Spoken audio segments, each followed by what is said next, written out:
$17 million in a security detail. Quit the tough guy act. You know where to find me. Any place, cowboy. It's common sense. You know, some things are law, and I'm all in favor of it. And some things are common sense. And I heard a boom. Then my whole house shook. This is the Reardon Roundtable.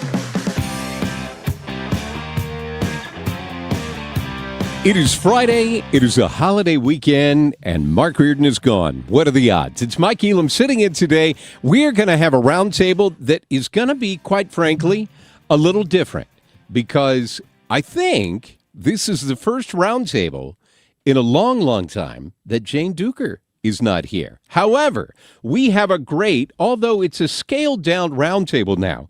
Jean Evans is joining us. She's a political consultant for Go Consulting, former executive director of the Missouri GOP, former state rep, and the head of the Missouri Federation for Children. Hello, Jean. How are you? Hello, I'm Can great. you pull Where's that microphone down to you? That would actually be good. Hello. How about that? See, if you get closer, it works. I love that. That's awesome. I knew something was missing. It's like, hi, I was just talking to him. So what do I need? Oh, a microphone. That would be good. Ted House is joining us. He is a former circuit court judge, including the presiding judge of 11th Circuit. He is a former state rep, former state senator. So having the two of you, we should know a little something about how Jeff City works. Judge, how are you? Michael, good afternoon. Great to be with you again. It's always good to see you. And I know we're going to talk to Frank Cusumano later on, but I know you would take any opportunity you can to talk about baseball. Absolutely, so anytime. We may work that in. Well, there's plenty of news out there. So there is a lot of news out there with that's going on these days. Hey, I want to start off because everybody's been talking federal stuff, and since both of you are experienced Jeff City people, and Jean, you're there on a regular basis. You've probably been there all week, haven't you? So we had the State of the State this week with Governor Kehoe that happened on Tuesday, and he is throwing out this idea about getting rid of the state income tax. He has teased that for a while. He talked about it when he was running for governor. Gene, good idea? Bad idea? What do you think? I think it's a great idea. I mean, I think his overall theme of wanting to lead and instead of just accepting the status quo was welcome news for many of us. He has been leading on education reform. He's been leading on policing and public safety. And now he wants to lead on tax policy. So I also think it was wise of him to say we need to take this to the vote of the people. So it's not something that's not going to be well thought out or have buy-in. It will be something that people actually get to vote on. But it's an opportunity for us to move forward. And we're seeing a lot of folks leaving these highly taxed states to go to lower tax states.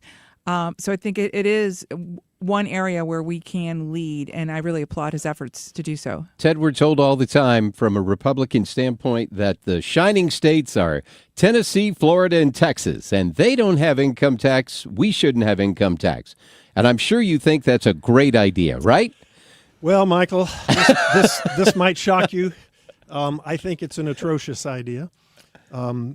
Missouri is a fairly low-tax state. But here's the concern I have. The poorer you are, the less you have in the state of Missouri under our current tax structure, the higher percentage of your wealth you pay in taxes. And that puts the burden on middle-income taxpayers. It puts the burden on the poor. And doing away with the income tax is just a huge tax cut for the wealthiest Missourians and makes our regressive tax system even worse. It's immoral, it's unjust, and I'm glad he's going to put it to the vote of the people, but I certainly think it moves Missouri in the wrong direction and will put the tax burden even further on those who can afford it the least. Gene, I'm all about getting rid of taxes. I really am. And I love the fact that we keep talking about, hey, we got rid of capital gains tax last session. We're talking about income tax now. Of course, there's a lot of people, and I know 3 state reps, I think, in St. Charles County have put toward ideas about getting rid of personal property tax. Right. Getting rid of taxes as a whole, everybody is in favor of. Let's get rid of a tax. But eventually, you've got to run the government, right? People want the snow removed. They want the potholes filled. They want the police to show up. They want the fire truck to show up, the ambulance to show up. How many taxes can we cut and still run the government, I think, is a question that some people have. Well, the income tax is actually a pretty small portion of the overall revenue for the state of Missouri. And folks who are on the lower end of the spectrum pay very little income tax in Missouri. Folks who don't have any kind of income, earned income, don't pay any taxes, income taxes in Missouri. So, I think they have continued to scale that, but we need to update our tax system. As the governor said, the way this was set up, it's been almost 100 years. And I happen to believe that people are better stewards of their own money than the government is. And the longer I work in government, the more I'm convinced that individuals, whether I agree with their politics or how they spend their money, I still think they're better at it than a government entity. So I think people should have, the ability for more people to have more money in their pocket. It creates more jobs. It allows people to buy homes, to pay rent, to do more things with that money that they have earned. And again, the folks at the bottom end of the scale are folks who don't have income, already don't pay any income tax. So I don't really think it penalizes folks who they're not paying taxes to begin with. So what difference does it make to them? Ted, I'm going to do a reach here, and I'm going to guess that you're going to talk about the fact that if you're going to get rid of, $9 billion that the income tax produces for the state of Missouri, and you're going to throw that on something like fees or sales tax, that is going to hit the poorest of us harder than anything else. Is that a safe guess of where you're going? We have to have basic services. We've got to have roads and highways and we do. And schools and all of the important things that the state government provides. And that revenue has to be replaced somewhere. And, of course, income tax is one of the largest sources of revenue that goes into the state's general revenue. And there'll be no choice but to raise sales taxes, probably property taxes when there's a movement to do away with property taxes. Can't go there. It will raise use taxes, sales tax on services, which Missourians are not used to paying and would be very upset about. So I don't know where that revenue comes from, but it's going to come from people who have the least ability to pay. When the legislature last year did away with the capital gains tax, they thought that would cost the state $200 million. Now we think it's going to cost about $500 million. That was a huge tax cut for the wealthy at the expense of the middle class and the poor. We need to think about what happened in Kansas. Remember about 6 or 7 years ago when the Kansas legislators fell all over themselves to cut taxes and cut taxes and cut taxes and have that austerity, and then suddenly they realized they couldn't run their state. Well, and evidently they have to go back and generate that revenue. Evidently, they're flush with cash now because they're going to steal the Chiefs, and they're going to build a $3 billion stadium for the Chiefs. So indeed, on the Kansas backs of taxpayers. Exactly, they found some money somewhere. Right. So, Gene, you've spent all week in Jeff City. Mm-hmm. What's the big thing that's going on there this week? Well, obviously, we talked about the income tax. The income tax is going to dominate the session. That is going to be the main talking point. There was a little bit of a filibuster by Senate Democrats on Thursday, trying to show a little backbone against things that they think were not handled properly last session. So they filibustered some appointments by the governor. So there's a little bit of talk about that. But actually, everybody's gearing up for elections already and looking at, filing opens next month. It's about a month away where filing will open for last week your of election. February. Right. So for a lot of these county seats, but also state reps, state Senate seats. So people are already talking about elections. But there's always something that pops up that sort of, becomes a big headliner. I think one of the issues this year, particularly with fear of less revenue, is going to be the video lottery terminals. So these video lottery that you may have seen in a gas station, those are currently not regulated. They don't pay. There's no taxes on them.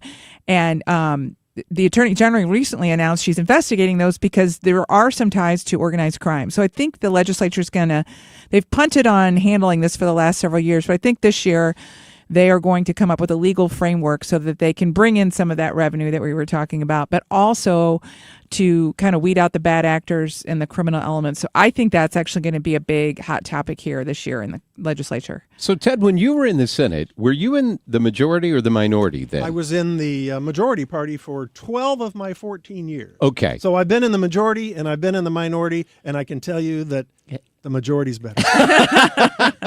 I had a feeling that's where you were going to go with that. Yeah. So tell me a little bit from the Democrat perspective on how Jeff City works these days. And obviously, to what Gene was talking about, the way session ended last year really rubbed some Democrats the wrong way. And they really felt like some bridges got burned, and I don't know if they got rebuilt in the off season, so to speak, of baseball. But I don't know if they got rebuilt. What are your expectations from a Democrat perspective for session this year?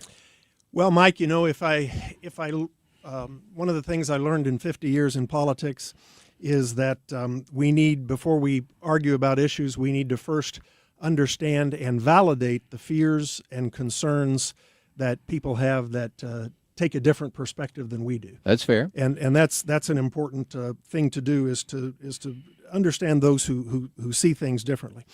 Obviously, I'm extremely concerned about the attack on public education. I've been involved with our group in St. Charles County. Can I mention the name of it? You can. St. Charles County Families for Public Schools. Thank you. We're public education is getting attacked from all sides. We've got these vouchers where we're defunding our schools, and we're shifting public money to private schools. Many of them religious schools. And I'm a Christian, but I don't think that public money should be used for private schools. We've got these tax cuts, which can only hurt public education, because most of the state money for our public schools comes from general revenue, and that's what's funded by the income tax. We see, the culture war battles that are designed to undermine our schools so that we can then defund our schools. I mean, I'm very, very concerned about that. Obviously, in St. Charles County, the property tax issue. Right. It's front and center. To freeze property tax. I mean, that's probably going to pass. You put something on the ballot that says, hey, do you want to freeze your property taxes? And most folks are going to go, yeah, let's do that. Okay. But that's going to really cripple our school districts, our ambulance districts, our fire districts, the disability board. So I'm very concerned about those kind of things. As a senator, I think one of the reasons that the folks in the Senate were so upset last year was that they cut off debate. And moved to the previous question, which was a no-no, right? You're not supposed to do that in the Senate. Those are fighting words in the Missouri Senate. You folks in the Senate were supposed to be nicer than those folks in the House. The most important words uttered in the chamber of the Missouri Senate is, does any other senator desire to be recognized on the bill? And that keeps the debate going. Right. And I've been the victim of filibusters, and I've used filibusters. So I've had it as a sword and as a shield, and it can be a maddening thing.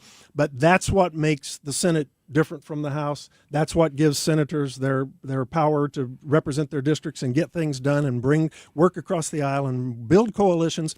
And when you take that away, when you just shut down debate and ram votes through because you've got 18 votes to do it out of 34 senators, then the Senate loses something, and we lose that deliberative body, and I think we end up with some bad legislation. Gene, I want to get your perspective on that on the other side. We're going to take a break real quick, and then when we come back, I'm sure, especially with everything that you do, you've probably got a different viewpoint on what Ted just said. Slightly different. I felt like I was going out on a limb there. Gene Evans is with us. Ted House is with us. My name is Mike Elam, sitting in for Mark Reardon today on 97.1 FM Talk.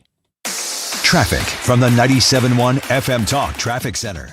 Well, we've got some slowing out there. Not a lot of it, though. 270 southbound Olive down to 64. You've got 44 westbound building into 270, that southbound ramp especially, and 55 southbound. Some long-term work has you slow from Gasconade down to Bates. I'm Trent Erickson with traffic on 97.1 FM Talk. It's time for a $98 furnace tune-up.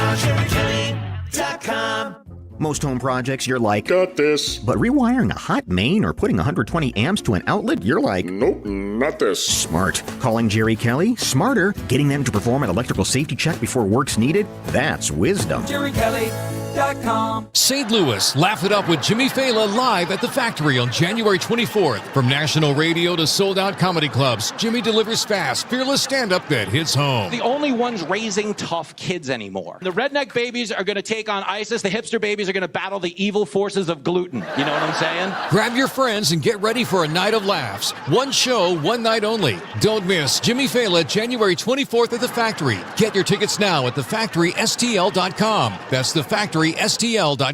I'm John Morgan of Morgan & Morgan. My best advice to you when hiring a lawyer for your injury case is simple. If you know court personnel, ask them who they'd hire. They know. If you know an insurance adjuster, ask them. They know. And then ask them about us. Ask them about Morgan & Morgan. They know. I look forward to talking to you soon. There's only one Morgan & Morgan, America's largest injury law firm for the people. Injured? Visit forthepeople.com for an office near you. License number E2014A. Hey, it's good to see you. At Grasser Home Services, we're looking for happy plumbers to join our team. Plumbers who are polite, honest, and do the job right.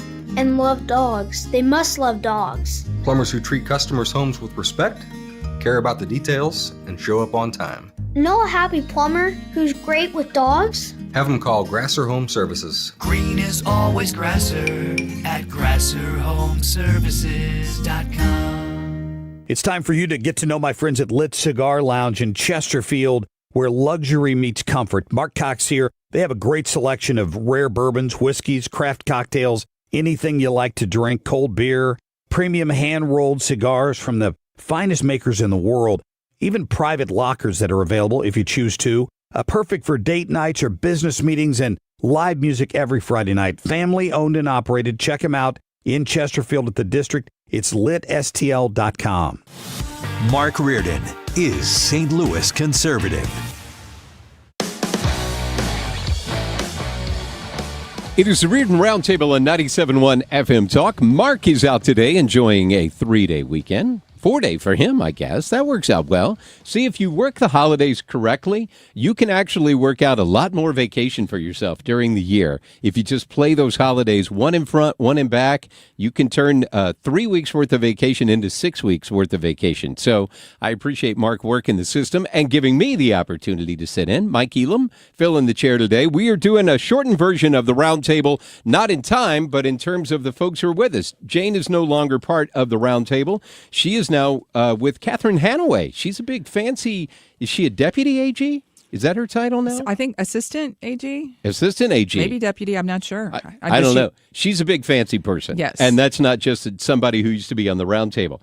Gene Evans is with us. Ted House is with us today. Ted was just talking about everything that's going on with the education system and what Missouri is doing going down that road. Gene, what do you think about how Missouri is handling the education system and where we're going from here, especially in Jeff City? So we've seen almost a 20% decrease in the number of students, K through 12 students in Missouri, but the spending has gone up about 50%. The spending is not the problem. There's plenty of money. The money they're spending on administrators has skyrocketed. Meanwhile, teacher pay has gone up, but has not kept up with the pay of administrators. Most importantly, though, I think this debate comes down to, do you trust parents? Do you trust parents to make decisions for where their children should go to school? If they want to send their kid to a religious school, let them. If they want to send their kid to a public school, a charter school, a magnet school, a non-sectarian, wherever they want to go, we should trust parents. And I believe our governor has taken the position that he trusts parents to make those decisions. We already have school choice for wealthy people, and then poor kids are left with whatever is there, and oftentimes suffering for it. And somebody who's lived in this area for, a couple generations, I've lived here my whole life, and they haven't fixed the city schools. The city schools are a disaster. And they just lost accreditation again. They're not going to get fixed. What they need to do is let every kid in the city have the ability to go to whatever school they want to, whether it's Catholic school, a charter school, a private school, the college school, wherever, and allow that competition to help fix it. Because what they've been doing by trying to put money into these schools and pouring more and more money. Look at Chicago. We're pouring, almost $30,000 per student. Wow. And nobody can read. The money is not going to fix the problem. The other thing is, when you're talking about, the cultural wars, those things go away when parents can decide. Because if they're doing things culturally at the school, or they have books that I don't disagree with, or I want them to have books that maybe others disagree with, I should be able to vote with my feet and take my student to a school that suits their needs. And Florida, which has had the most robust school choice for the longest amount of time, the public schools have gotten significantly better. They continue to attract more students, even though they have this robust program, and they have higher graduation rates, higher test rates, and higher student satisfaction in a state with very high participation in school choice. School choice could help Missouri more. We could attract more families here. And two, these urban areas where people leave because they can't get a good education for their kids would be able to retain families, because families would be able to send their kids to good schools without having to fork over, $15,000. So I think school choice is one of the ways we move this state forward, and I don't think it's an attack on public schools. I 100% support public schools, but they got to do better. I worry more about the fact of what you just talked about with attracting families, because what we're seeing in the state of Missouri, and Ness Sandoval has been ringing the bell on this for quite some time. Missouri is losing population. Specifically, we're losing our young people. We are doing a horrible job of retaining our young people. I mean, Ted, you're a big sports guy. Anytime you bring a new coach in, the University of Missouri gets a new coach, one of the first things you're going to see the boosters talk about is, can you keep our local talent local? Can you keep Missouri kids going to Missouri schools? And what we're seeing is Missouri kids are leaving, going to schools somewhere else, and those other states are doing a good job of keeping them. I mean, one of the things I've seen, I'm from Northwest Arkansas, and the University of Arkansas offers a really good deal for Missouri students to come to Arkansas. What they'll do is they'll get those kids in an internship program their junior, senior year, and by the time those kids are ready to graduate, they've got a job offer from a local company trying to keep them there. And that's why Arkansas, for the last 2 years, has been the number one ranked move-in state, not meaning the highest number, but percentage-wise, they have more people moving there than people moving away. Missouri was 29th last year and 34th the year before that.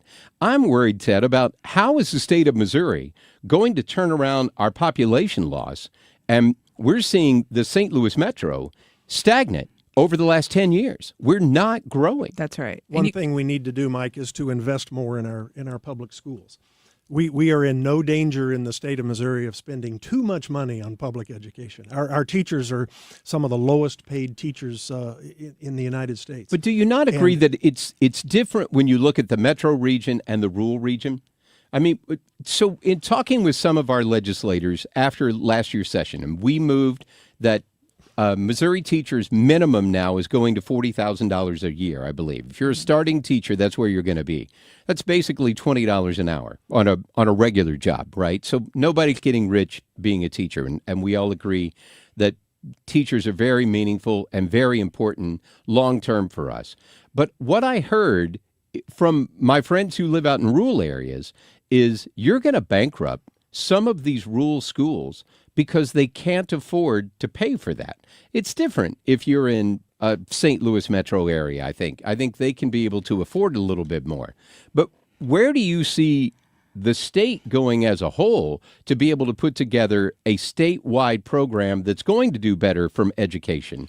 Well, I think what this legislature and this governor are doing is devastating for local schools, particularly in rural Missouri, because the idea like school choice, right, which would allow kids who can afford it, the wealthier kids in some of the smaller rural communities, to go to bigger schools in adjacent counties, it's going to destroy those small rural school districts.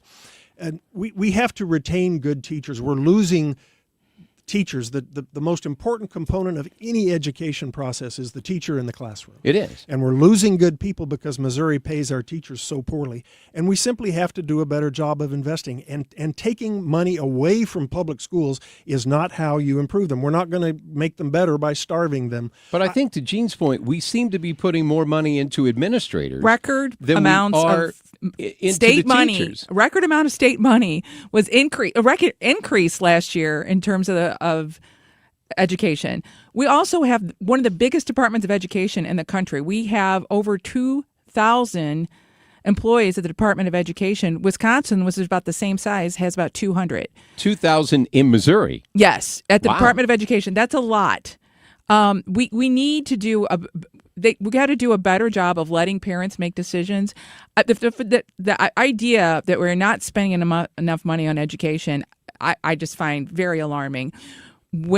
One, and two, there is not a correlation, because places that spend the most money per student do not have the best results. And many of our private schools, who maybe charge, a grade school might charge $6,000 a year, $7,000 a year, which is less than the state adequacy target, and they're getting better results.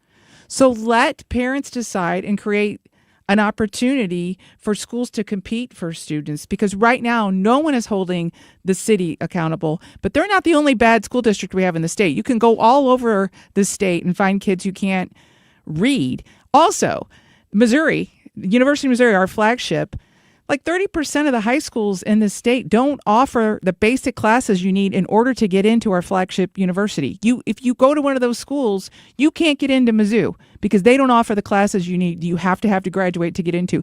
That's a problem. That is a problem. I think education as a whole is a bigger problem because when you see, I heard this was a couple of months ago, Harvard is now offering remedial classes for kids in coming into Harvard. And it's not easy to get into Harvard. Can we agree on that? But they're coming in and they're offering remedial language in terms of reading skills and math. The kids are getting into Harvard who can't do basic math and they can't do a lot of this basic reading. I think as a whole for education, we've got a national problem, not just a Missouri problem, that is going to be a larger scale that we're going to have to fix. Ted, I do want to talk to you about something that if you had more of it, you would pull it out, at your hair and Donald Trump. So we will talk about Trump derangement syndrome coming up in just a little bit. It's Ted House and Gene Evans with us today on the Reardon Roundtable. Mike Elam sitting in today for Mark Reardon on the Mark Reardon Show on 97.1 FM Talk. Traffic from the 97.1 FM Talk Traffic Center. We got 270 southbound slowing Page to 64, northbound side heavy Manchester to 64. That's because of a crash in the left lane to look for. Westbound 70 slow 367 to Lucas Hunt, 270 to pass 141. 170 southbound hits the brakes from Ladue to 64. Northbound 70 to Airport Road. 64 westbound is heavy past Kings Highway to Big Bend, Lindbergh to 270. Then you get a 364 out to the Wentzville area at about 70. Eastbound side slow from Mason to 270, 170 to Big Bend. 44 is building a bit westbound, slow into the 270 southbound ramp and 55 southbound through that long-term work from Gasconade down to Bates. I'm Trent Erickson with traffic on 97.1 FM Talk. I do appreciate all the referrals that we receive daily. It is phenomenal. I've said it. I can't say it enough how much I do appreciate the referrals. With that being said, if you do refer me, you're in great hands. I will not sell homeowners that work hard for their money, just like myself, crap that they do not need. But if you want good quality, man, you can't even say cheap anymore. I don't think I can even say cheap you can't even go by price. Okay, that's another commercial.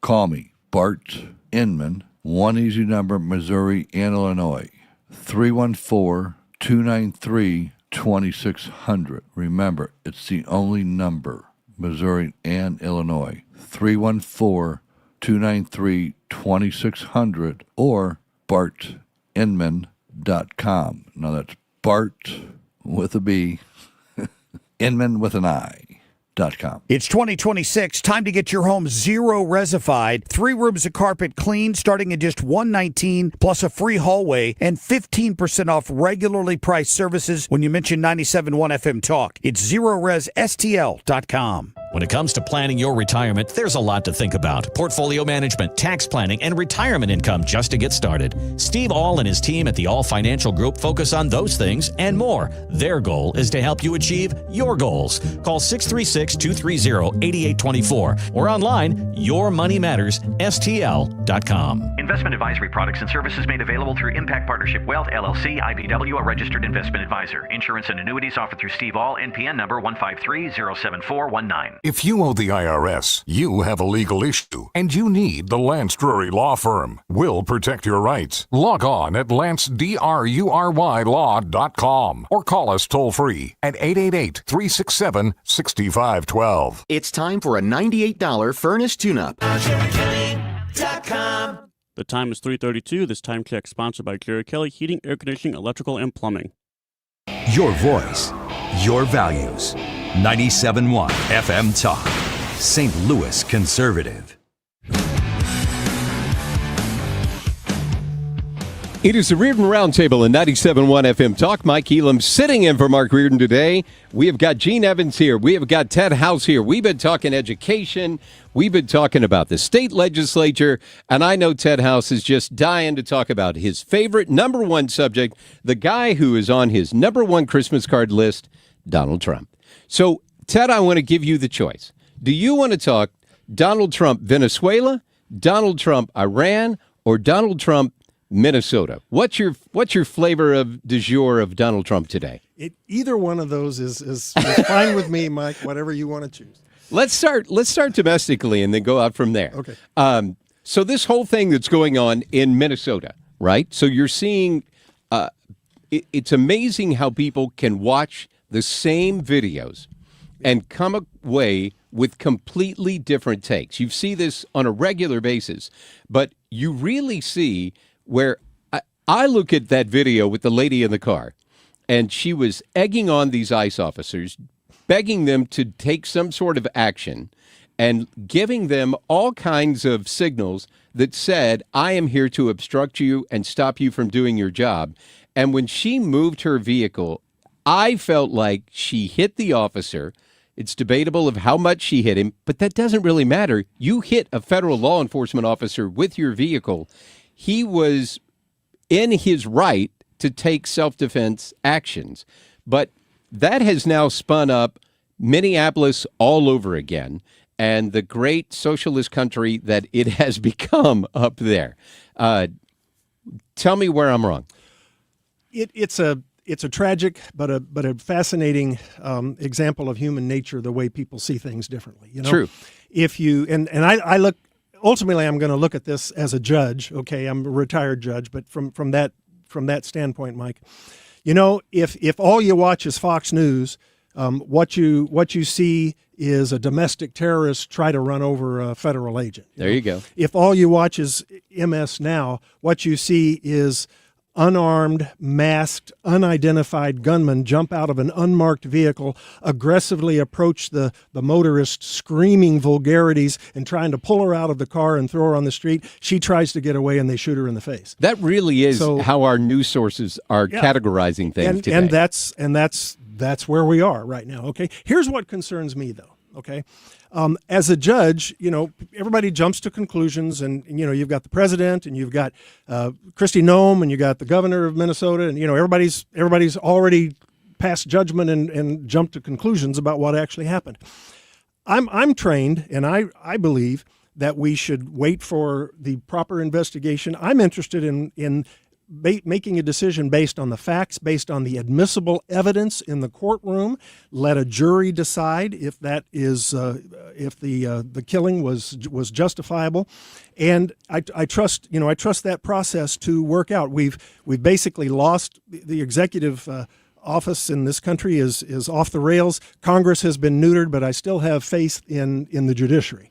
And I think we should wait until we get the investigation and not jump to conclusions, because we have some evidence in those videos, but we don't have all of the evidence. And a judge knows you never make up your mind until you consider all of the admissible evidence at the conclusion. Okay, Gene, so that's kind of the take that what Ted just laid out is pretty much what Tom Homan has said. Hey, absolutely. Let's let this investigation play out, and when the investigation's over, let's get something. But here's the problem. Okay. Here's the problem. Does anybody really think that the Donald Trump Department of Justice, which has been completely politicized and weaponized, is going to be able to make a fair and impartial investigation into this tragic incident? I don't know anybody that actually believes that. See, you and I were on the same page when you were doing the whole let's wait and let the facts come out and all that play. And then we just prejudged the Justice Department of what they're going to do. Is this the same Justice Department that filed, I don't know how many charges against Donald Trump? I mean, hundreds of charges? I mean, the Justice Department, and my point being that the Justice Department has been weaponized for years. But I'm going to come back to Minnesota, and I like what you said about waiting for the facts. I think that this is a tragedy, and sometimes we forget that this was a mother. Right. And whether you think she was right or wrong to be there, whether she, meant to run over him or just started to run, wanted to leave, she lost her life, and how she got there, I don't think she planned on losing her life, but there is a child now that doesn't have a mother, and that should not be lost. This is a child that doesn't have a mother or a father. The father of that child had passed away before. It's terrible. I I do feel that the way the messaging has come out of the Homeland Security Department, Tom Homan's done a good job, but I think that there hasn't been effective messaging about what they're actually doing. The number of criminals they have actually arrested and sent home. People talk about they're arresting American citizens, but if you look at the actual statistics, 99.99% of the folks they've arrested are foreign nationals. Most of them are criminals. They have not done a good job of communicating that to people. The other thing, though, I would say is in other cities where the police are cooperating, you're not seeing this sort of violence. Like even around here, ICE is working in the metro area, and you're not seeing these sort of clashes because the police are cooperating. And I feel that Tim Walz and the mayor, was it Mayor Fry? Yes. Have been inciting people to violence. I would put what they have said against what Trump said on January 6th. And if you listen to them side by side, Very similar rhetoric. It is very similar. And I don't understand my Democratic friends who still want to commemorate January 6th, but will not hold their own leaders accountable for inciting violence. They're telling people to take up arms against federal officials. That's being a traitor in my mind. It's terrible. And I think these elected officials bear some of the responsibility for this young woman's death. Ted, there is a lot that's going on these days about what Gene's talking about, the different states, red states, blue states. And I was just at a pachyderms luncheon earlier today, and U.S. Senator Schmidt's local representative, Ben Ritter, did a fantastic job representing the senator, by the way. And Ben was talking about the fact that we're going to have ICE agents in the St. Louis area and in St. Charles County coming up.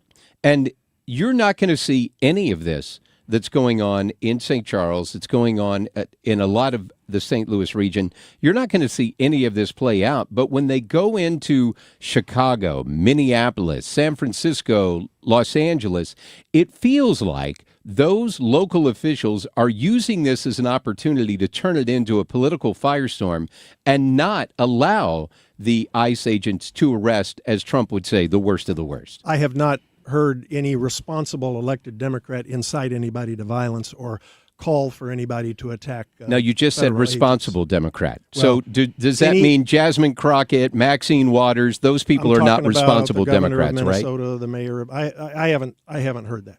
I'm very concerned. The mayor has. The mayor definitely has. Okay. Mayor Fry. I didn't hear that. I'm concerned that the president of the United States is stoking this intentionally because he wants to invoke the Insurrection Act and he wants to militarize our country. He wants to militarize our cities, and that to me is not the United States of America that I want to live in. I don't want to live in a show me your papers country. Do you think he wants to do that, or he feels like in certain areas of the country they're forcing him to do that because they're pushing back and they won't be partners with the federal ICE agents, if you will? They won't be partners with them. They want to be combatants with them. Do you agree with that part? Trump calls his political opponents vermin and scum, works to dehumanize people that he disagrees with. It's very difficult to ascribe any positive motivations to what he's trying to do with regard to the militarization of our cities. I'm extremely concerned about the violation of constitutional rights, about violation of due process for some of these immigrants, and for the behavior of a lot of these federal agents who are not trained very well. They're not law enforcement officers like police officers or law enforcement officers, and none of this should be happening. So, Gene, let's pull back a little bit and let's go broader to the hemisphere, and let's talk about what's going on in Venezuela.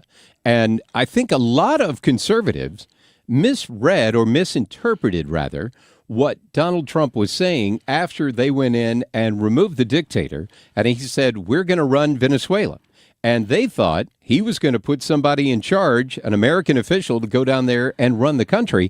That's not seeming to be his plan at all, is it? We're talking about Maduro, the criminal dictator. He had a $25 million bond on his head from the Biden administration. Is that the Maduro we're talking about? That would be the same guy, yeah. So I think my interpretation of what he meant by run that is because what was happening is our enemies were running the country, right? They had gotten a foothold, the Chinese, the Russians, and Trump was like not going to have it in this hemisphere. I don't know. I know they make a lot of money off of drugs, but I think the primary motivation had more to do with keeping our opponents from getting a foothold in our hemisphere. And that's why he was talking, invoking the Monroe Doctrine, which all of us are like, I think I heard that in grade school, and we had to run to Google and remember what it was, right? But the judge knows what that is, but yes. The rest of us may need a refresher. Then. So I think this was more about a long-term strategic play. I think the other thing is he sent a message all across the world that no matter who you are, you're not safe. Right, like we can find you. I mean, he did that to Soleimani, years ago. In this case, Maduro, and they did take him alive and they didn't go in and kill him. They arrested him, and he's going to be put on trial. But when he said run the country, I think he means we want to have control. We don't want our enemies to have control. Not like we're going to go down there and set up shop. So, Ted, where do you think this is going to go from here? And I will, before I let you answer that question. Do I need to take a break here real quick? I need to take a break real quick. So I will let you think about that one and tell us where you think we're going to go. Ted House is coming up next to answer that question. That was Gene Evans who was just talking. My name is Mike Elam. Sitting in for Mark Reardon today. It's the Reardon Roundtable without a Jane Duker. It just feels weird that you guys have so much time to talk and no one is interrupting you. Isn't that, does it feel strange to you that, Ted, you're getting full sentences out and Jane's not talking? Well, I used to work in the Attorney General's office in Missouri, and Jane will make an excellent Assistant Attorney General. We will keep this conversation going on 97.1 FM Talk. Traffic from the 97.1 FM Talk Traffic Center. All right, 270 on your southbound side, heavy from St. Charles Rock Road into the westbound 70 ramp, and then slow page down to 64 with a crash on the northbound side around 64 in the left lane. You've got things heavy from Manchester, 70 westbound slow from 367 over to Lucas Hunt, 270 to pass 141 with a stall off to your right, 170 southbound slow Ladue down to 64. Your northbound side's tight from 70 up to Airport Road, and then your usual stuff on 64 westbound past Kings Highway to Big Bend, Lindbergh to 270, and eastbound from Mason to 270, 170 to Big Bend. I'm Trent Erickson with traffic on 97.1 FM Talk. Hey, it's your main man, Jimmy Fallon, and I am headed your way. Saturday, January 24th at the Factory in Chesterfield. We are defunding the joke police. So grab your tickets at 971fmtalk.com/events, and I will see you in the loo. Hey guys, Glover here with my very, very good friend, Dr. Kathy Maupin at BioBalanceHealth.com. If you have reached that certain age and you're just not feeling very well and nothing's working the way it used to work, go see Dr. Kathy. She is not only a medical doctor, she is a patient of this bioidentical hormone replacement therapy. It absolutely works. It's a long-term solution. She is an artist when it comes to helping you with your hormones. BioBalanceHealth.com for Dr. Kathy Maupin. Hey, it's Mark Reardon. If you're nearing retirement or already retired, call my friends Thomas Helbig and Bob Kershaw with the Retirement Advisory Group. They'll show you how linking to the market is much safer than owning the market for your retirement savings. They're the official financial advisors of my show. Go to retirementkey.com. Now that we're getting older, we've been putting more thought into maintaining our health. We knew the water we drink every day could be filled with contaminants, so we called Leaf Home Water Solutions. They came to our home and did a free water test and gave us the analysis right away. We were shocked at what we saw. They found heavy metals like iron and copper. Our own tap water was putting our health at risk, but Leaf Home Water Solutions made it easy to get safer water from every tap and hose. A whole home solution. They have more than 250 product combinations and designed a system that fits our needs and budget. The installation took less than a day. With Leaf Home Water Solutions, our water is safer and healthier. When we drink, when we cook, when we shower, even when we garden. We feel better about our health. Thanks to Leaf Home Water Solutions. Schedule your free home water test today at leafhome.com/free and save 15% on all home water treatment systems. That's leafhome.com/free for your free home water test and 15% off. leafhome.com/free. What if every time you spent money, you saved money too? With Achieve It Checking from Together Credit Union, you can do just that. Every debit card purchase is rounded up to the nearest dollar, and the spare change goes right into your savings. And here's the best part. Together Credit Union boosts your progress by matching qualifying savings, up to $8 a month. It's a free checking account that helps you achieve more automatically. Learn more, or better yet, enroll today at togethercu.org. Together Credit Union. Federally insured by NCUA. Hi, I'm Joe Cordell of Cordell & Cordell, America's largest family law firm. During this time of year, difficult relationships sometimes become impossible. If you or someone you care about is facing a family law issue, let us set up a 1-hour Cordell Consult. The Cordell Consult is a meeting with a local attorney who will give you clear guidance about your options, whether it's a separation, a postnuptial agreement, divorce, or custody. CordellCordell.com. The choice of a lawyer is an important decision and should not be based solely upon advertisements. 600 Kelwood, St. Louis. Nothing makes a gathering great like Eggland's best eggs. They're just so delicious with better nutrition, too. For us, it's eggs any style, as long as they're the best. Eggland's best. Better taste, better nutrition, better eggs. The Mark Reardon Show is St. Louis conservative. It's a Reardon Roundtable. We've got a few minutes left here to wrap this up. Ted House, I wanted to give you the opportunity to respond to what Gene was just saying about where are we going in Venezuela. Yeah, no, I like a lot of what Gene just said. Here's my concern about Venezuela. Okay. Maduro, bad guy, okay? Cruel, brutal dictator. I'm in an abstract, I'm glad he's gone. Okay? Right. The problem with the United States going in and basically taking him the way we did, that's an invasion of a sovereign country, okay? And it's an act of war. It can only, in my opinion, be described as an act of war when you go into a country with your military and take out their leader. But what an amazing job they did. Well, you got to give them credit for the execution of the execution operation. was spot on. But here's the deal. I read the U.S. Constitution, and it's a violation of the U.S. Constitution. Under the U.S. Constitution, the Congress declares war or authorizes military action under the War Powers Act in a foreign nation. And Donald Trump doesn't care anything about complying with the law. And so the way it was done was illegal and unconstitutional. Could it turn out well in the long run? I mean, first he said it was about fentanyl, and then we realized, well, it's not about that because they don't export much fentanyl. And then, it's about oil something good could happen, I suppose. I mean, if they have a democratic election eventually, that would be a wonderful thing. It's like Greenland. I mean, the idea that we're gonna take Greenland by force is just absurd. Denmark is a NATO ally, and NATO's the most successful military alliance in the history of the world, and we're gonna destroy it and blow it up because somehow Donald Trump thinks that we have a right to take. Gene, what are we going to do in Greenland? Is Greenland going to become part of the United States, or are we just going to set up a base there? We're going to have some sort of there? Control there. I mean, I think, yeah. And the folks that I talk to in D.C. are like, yeah, it's going to happen. It is going to happen. I do want to say, though, I was thinking back to when Obama was president and he was using drones to kill people he didn't like, including an American citizen. And there wasn't much talk about the Constitution. I didn't know you then, so maybe you were talking about it. But there's a lot of Democrats all up in arms about what Trump has done here. But this is not unprecedented.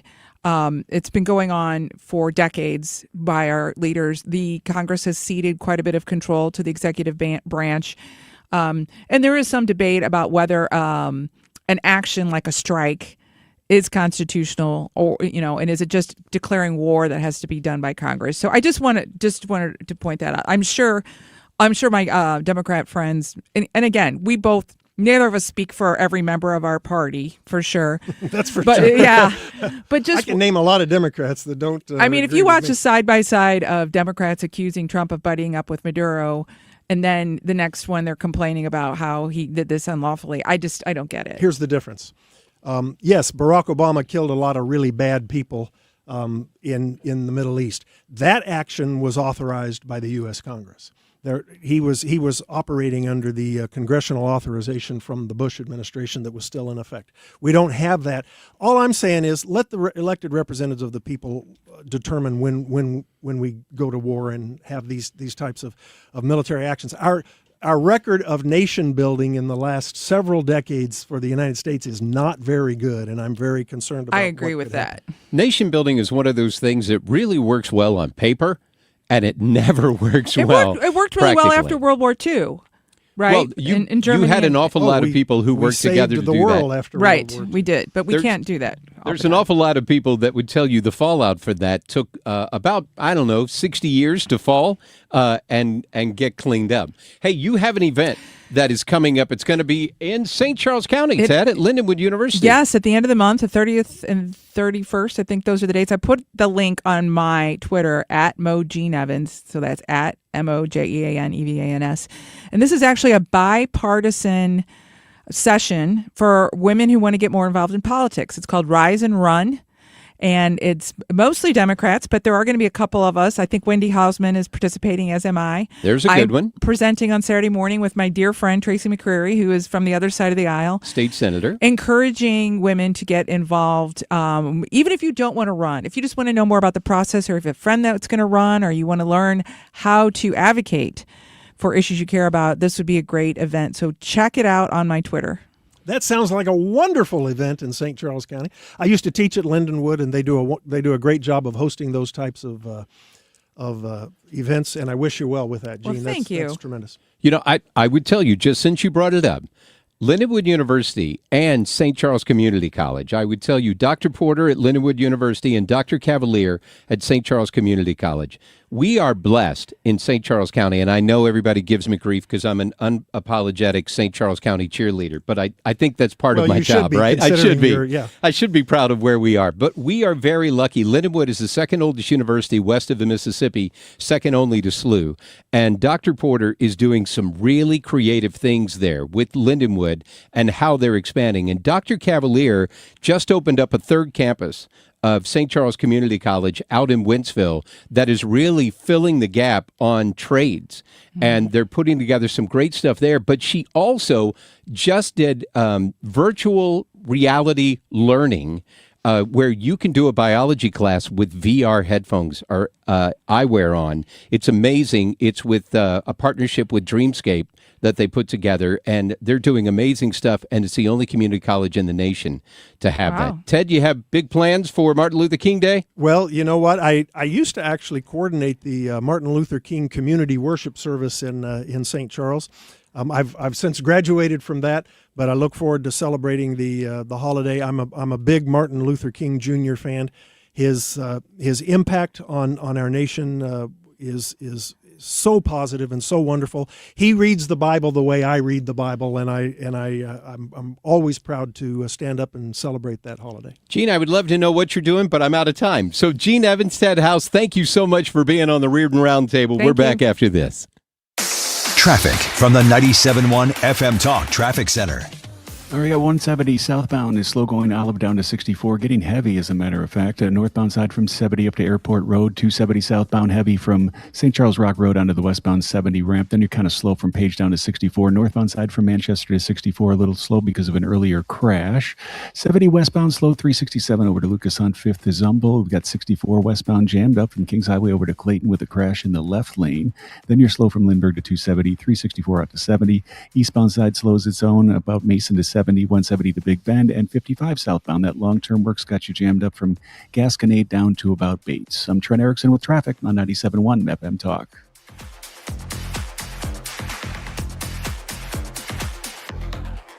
Did you know replacing old vinyl windows with more vinyl windows might not be the best choice? Hi, it's Kim, and I'm here to tell you about Infinity from Marvin Windows, because these fiberglass windows, they're energy efficient, they're beautiful, and they're custom built to fit your home perfectly. The team at Lakeside Renovation and Design just makes the process so easy. I love the fact that they even offer a lifetime workmanship warranty. Look, if you're tired of drafts, high energy bills, or maybe hard to open windows, now's the time to upgrade. Visit windowsbylakeside.com to schedule your free consultation today. According to MasterCard, nearly half of small businesses have been a victim of a cyber attack. As cybercrime escalates, ThrottleNet is calling on businesses to strengthen their security posture by taking a free online IT security audit right from your desk. This 3-minute online assessment provides an immediate score to see security gaps and vulnerabilities in your network. For 26 years, ThrottleNet has supported your business IT everything right here in St. Louis. In fact, no client of ThrottleNet has ever paid a ransom. So visit throttlenet.com/971 to take the free assessment today.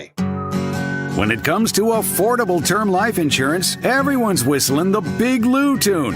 If you're over 50, maybe a bit porky, or have type 2 diabetes, $1 million of term insurance may only cost about $200 a month. Even if you're not in perfect health, call Big Lou, because he specializes in finding big chunks of affordable term life insurance for just about everyone. Don't let diabetes or other health glitches keep you from owning $500,000 to $1 million or more of term life insurance. For affordable term life insurance, call Big Lou. Don't hesitate. Call 800-700-6898, 800-700-6898, or visit biglou.com. Call Big Lou, don't hesitate. 800-700-6898. Call Big Lou, don't hesitate. 800-700-6898. Visit biglou.com. When life happens and you need to sell your St. Louis area home, do what I did. Call my friend and trusted realtor, Gloria Liu, with Your Home Sold Guaranteed Realty. She's here with me today. Gloria is a St. Louis real estate expert with over 22 years of experience and expertise helping you sell fast and for the most money. Selling your home can be so stressful, especially when life happens, like a sudden job change, a passing of a loved one, or a growing family. Knowing exactly how much your home will sell in today's market is the first step. Then I back it up with an upfront written guarantee. My guarantee is simple and easy to understand. If I can't sell your home at our agreed upon price and time frame, I'll buy it myself. When life happens, the name to remember is Gloria Liu, Your Home Sold Guaranteed Realty. I strongly suggest you call her right now. It's 314-325-6888. That's 314-325-6888, or visit GloriaHasTheBuyers.com. Gloria and seller must agree on price and possession date. KFTK FM Florissant from the Kaufman Townsley St. Louis's Injury Lawyers Studio. Call 314-777-7777. That's 314-777-7777. Each side digs in. I'm Lisa Brady, Fox News. As anti-ICE protests continue in Minnesota, Democratic members of Congress holding a Twin Cities field hearing today. Congresswoman Ilhan Omar accusing the president of trying to provoke the state. One of the reasons why he sent this paramilitary occupation into our state, why this level of terror is taking place, why we are seeing the kind of chaos that is ensuing, is because he does want to invoke the Insurrection Act. President Trump telling reporters this about the Insurrection Act, which could allow sending in troops. I don't think there's any reason right now to use it, but if I needed it, I'd use it. It's very powerful. The White House says ICE agents are targeting criminals and enforcing immigration laws, and that Democrat rhetoric is fueling violent confrontations. The National Guard mission in D.C. will apparently be extended until the end of this year. A memo signed by the Army Secretary and reviewed by the Associated Press says conditions warrant an extension, citing ongoing efforts to restore law and order. 2 National Guard troops were shot in D.C. in November, killing 1. Defense attorneys for accused Charlie Kirk assassin Tyler Robertson argue prosecutors should be disqualified after learning a family member of one was in the crowd when Kirk was shot at Utah Valley University. But Utah County Prosecutor Ryan McBride hinting at possible ulterior motives for that motion. There's a lot of case law that talks about how it can be a tactic to try and remove cases from one prosecutor's authority to find a more lenient prosecutor, find a more favorable prosecuting authority that's not going to seek, for example, in this case, the death penalty. The defense denies it's a tactic and says different prosecutors should represent the state while the question of a possible conflict of interest is settled. America is listening to Fox News. Welcome back to Winter Hack Radio, the place for clever hacks to survive the season. Icy driveway? Well, try spreading sand or birdseed to help with traction. Snowy puppy paws? Well, grab a whisk, brush it off, done. Catch COVID-19? Well, just get... Actually, there's no hack for COVID-19. But if you test positive, prescription medications for COVID exist. Ask your doctor if they're right for you. Visit PfizerForAll.com to learn more. Sponsored by Pfizer. You're still grooving, still connecting, still loving, still turning up, still thriving. You still got it, but your immune system, it weakens as you age. That's where vaccines come in. They help train and strengthen your immune response to fight off respiratory illnesses like flu, pneumococcal pneumonia, RSV, or COVID-19. Ask your doctor or pharmacist which vaccines you need. Book in minutes at vaxassist.com. Sponsored by Pfizer. Air Comfort Service, heating, cooling, and insulation, weather. It's a little windy this afternoon, but we're going to warm up into the low 40s, partly to mostly cloudy skies. Winds swing to the northwest with a cold front tonight. Cloudy skies, evening wind-driven snow flurries, a dusting in spots. 21 degrees. Saturday, partly sunny, a couple of wandering snowflakes and a windy 29. 12 Saturday night. Sunday, sunny and 29. This is 97.1 FM Talk. Chief Meteorologist Dave Martin. This hour of the Mark Reardon Show is sponsored by Gamma Tree Experts. Your trees deserve the best care. Call Gamma Tree Experts. This is the Mark Reardon Show on 97.1 FM Talk. It's the Mark Reardon Show on 97.1 FM Talk on a Friday before a holiday weekend. Hope you get Martin Luther King Day off. You know, I was talking to somebody earlier today, and I said, well, it's great going into a 3-day weekend. They're like, what do you mean? And I'm like, Monday, Martin Luther King Day. And they're like, yeah, I don't get MLK Day off. I'm like, really? So I guess the station off on Monday? Yes, we are. Okay. I assume that. That's right. Mark and Sue and Ethan and I will not be in. Okay. And Ryan Recker will be hosting the show on Monday. Who is doing I don't think Annie's working Monday either, is he? Well, we don't even know if Annie's going to have a voice by Monday or not. By the way, keep Annie in your prayers, man. She's been suffering trying to get through all this thing and get her voice back. It's tough. Have you ever lost your voice? I have. And I can't imagine that. Oh, man. When you're somebody, and I lost my voice while I was in the heat of being a radio production director. So I'm voicing all these commercials, and for 36 years, I've had a freelance voice company. So I voice radio and TV stuff, right, around the country. When you're a signature voice guy and you lose your voice, you lose money. But you put your clients in a really bad place. Because at the time, I was doing those news teasers, right? Tonight at 5 on News Channel 5. That's where you do that kind of booth announcing stuff. And they're like, my voice guy's down. Like, what do we do? So they had to have a backup voice guy who would fill in and do their stuff. What cities have you been in doing that? So for a year and a half, I did all of the Sinclair television market. So I did ABC 30 here for 6 years. I was the voice of ABC 30, but I voiced 13 markets for them. I had a station up in Minnesota. I had 2 stations that I did in the Baltimore market. So I was all over the place. Pittsburgh. It was cool. I really liked doing that. I wanted to do that as a full-time gig, but to be perfectly honest with you, it just scared me to put my family's future on the line of my voice, right? So if you're a voice guy, then a cold kills you. And you have to be really careful. I mean, wash your hands all the time. You just have throat lozenges, things like that. You can't scream at games.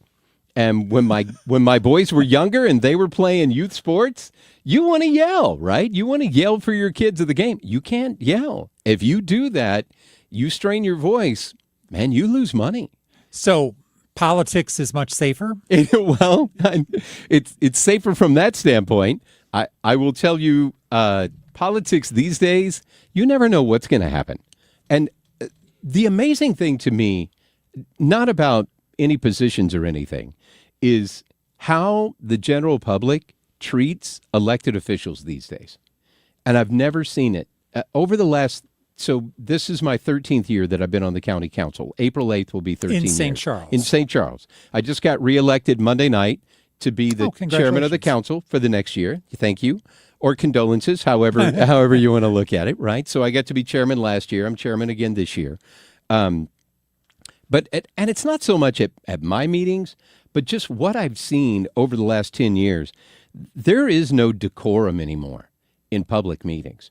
People will come into public meetings and they'll just yell whatever, and they'll call you whatever. And you see it happen to elected officials all over the country. And a lot of times we go at our elected officials really hard. And I hear people say it all, you work for me. And then you wonder why you don't get a better crop of people who run for elected office. I mean, think about how you see national figures treated, and then think about how you see some state people treated. And then ask yourself, would you want to do that? Would you want people just walking up and yelling at you and blaming you for all kinds of stuff when you may agree with them, but you can't do anything about it? And they don't agree with you. I can't tell you how many times people have talked about, you need to do this. I'm like, yeah, I wish we could do that, but I can't. I've got state restrictions, I've got federal restrictions, or I don't have 4 votes on the county council to be able to do something like that. Do you ever fear for your personal safety? I don't. Maybe that's me being naive and feeling a false sense of security. But I will tell you, we all go back to the Cookie Thornton situation that happened in Kirkwood years ago. And man, that's probably been, 15, 20 years that happened. And for those of you who don't know, this was a Kirkwood City Council meeting that a guy who attended that meeting on a regular basis, and they all thought Cookie was a little kooky, but they never thought he would do what he did. And he came into the meeting and broke out firearms and just started shooting people. And I want to say 3 people died, maybe more. One of them was an officer, but a number of people were shot who didn't die, but they were shot. And that was the one-off that you go, okay, that rarely happens. But what it did for us in St. Charles is we put detectors in, metal detectors, and we now have officers. We went to one area where you can come in, and we secured the building more. But that was more from my police chief's department, who said, hey, man, I'm charged with your security, and I don't feel like I can do that. You got 3 entrances of this building that are wide open to the public, and there's no way for me to secure this building. So they went with that. I do fear for people, though, because you see people now just kind of walk up and do whatever, and you don't know what they have. You don't know if they're just going to yell and scream at you. So when you have time for public comment, is that what you mean? I mean out in the public. In the public. In the public. Like I talked about today, I was at the Pachyderms luncheon today, right? So in St. Charles County, a lot of folks over 60 in the room, very involved in local politics, very passionate about national politics. Senator Smith's local representative, Ben Ritter, was the guy who spoke today. And Ben did a great job. I've known Ben practically all his life. He grew up just around the corner from my family. So Ben is similar age to my kids, so known him for a long time. Very proud of him. He worked for Senator Fitzgerald, state senator, and then he went to work national senator. So he keeps making his way. He'll be in the White House before long, the way this thing is going.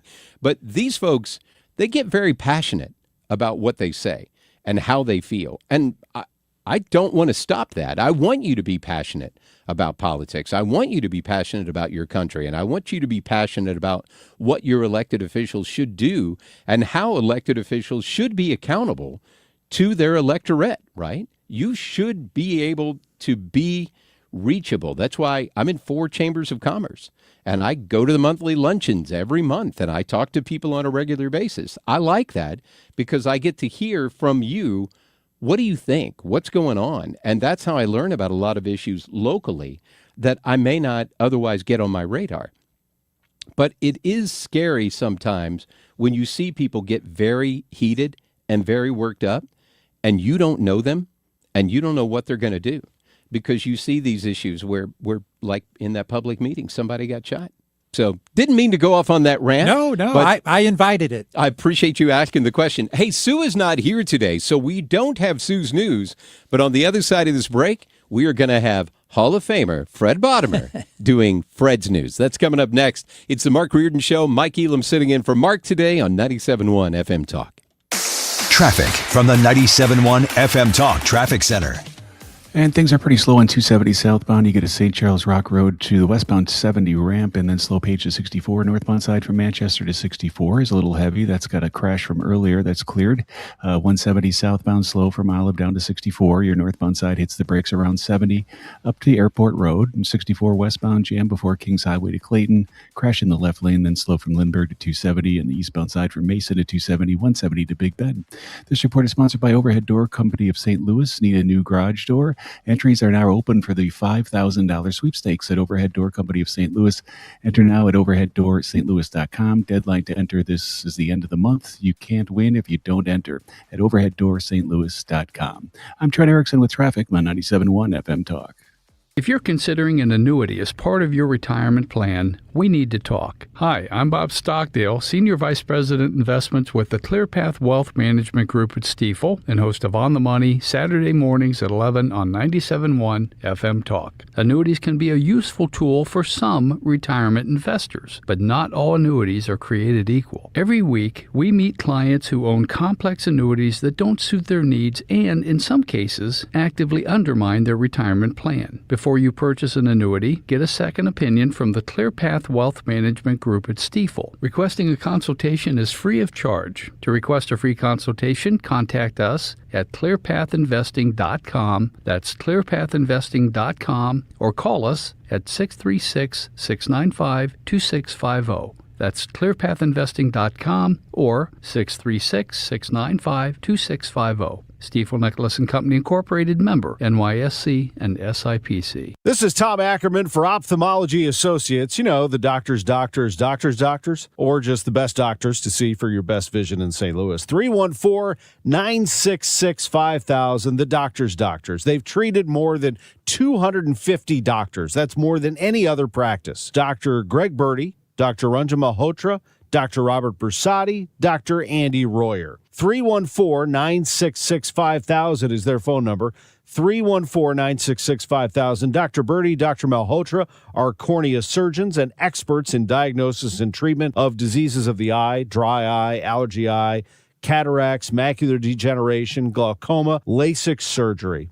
The Doctors of Ophthalmology Associates, experts. Call for an appointment today, 314-966-5000, or visit them online, youridoc.com, 12990 Manchester Road, quarter mile west of 270. 314-966-5000 or youridoc.com. I do appreciate all the referrals that we receive daily. It is phenomenal. I've said it. I can't say it enough how much I do appreciate the referrals. With that being said, if you do refer me, you're in great hands. I will not sell homeowners that work hard for their money, just like myself, crap that they do not need. But if you want good quality, man, you can't even say cheap anymore. I don't think I can even say cheap by the, you can't even go by price. Okay, that's another commercial.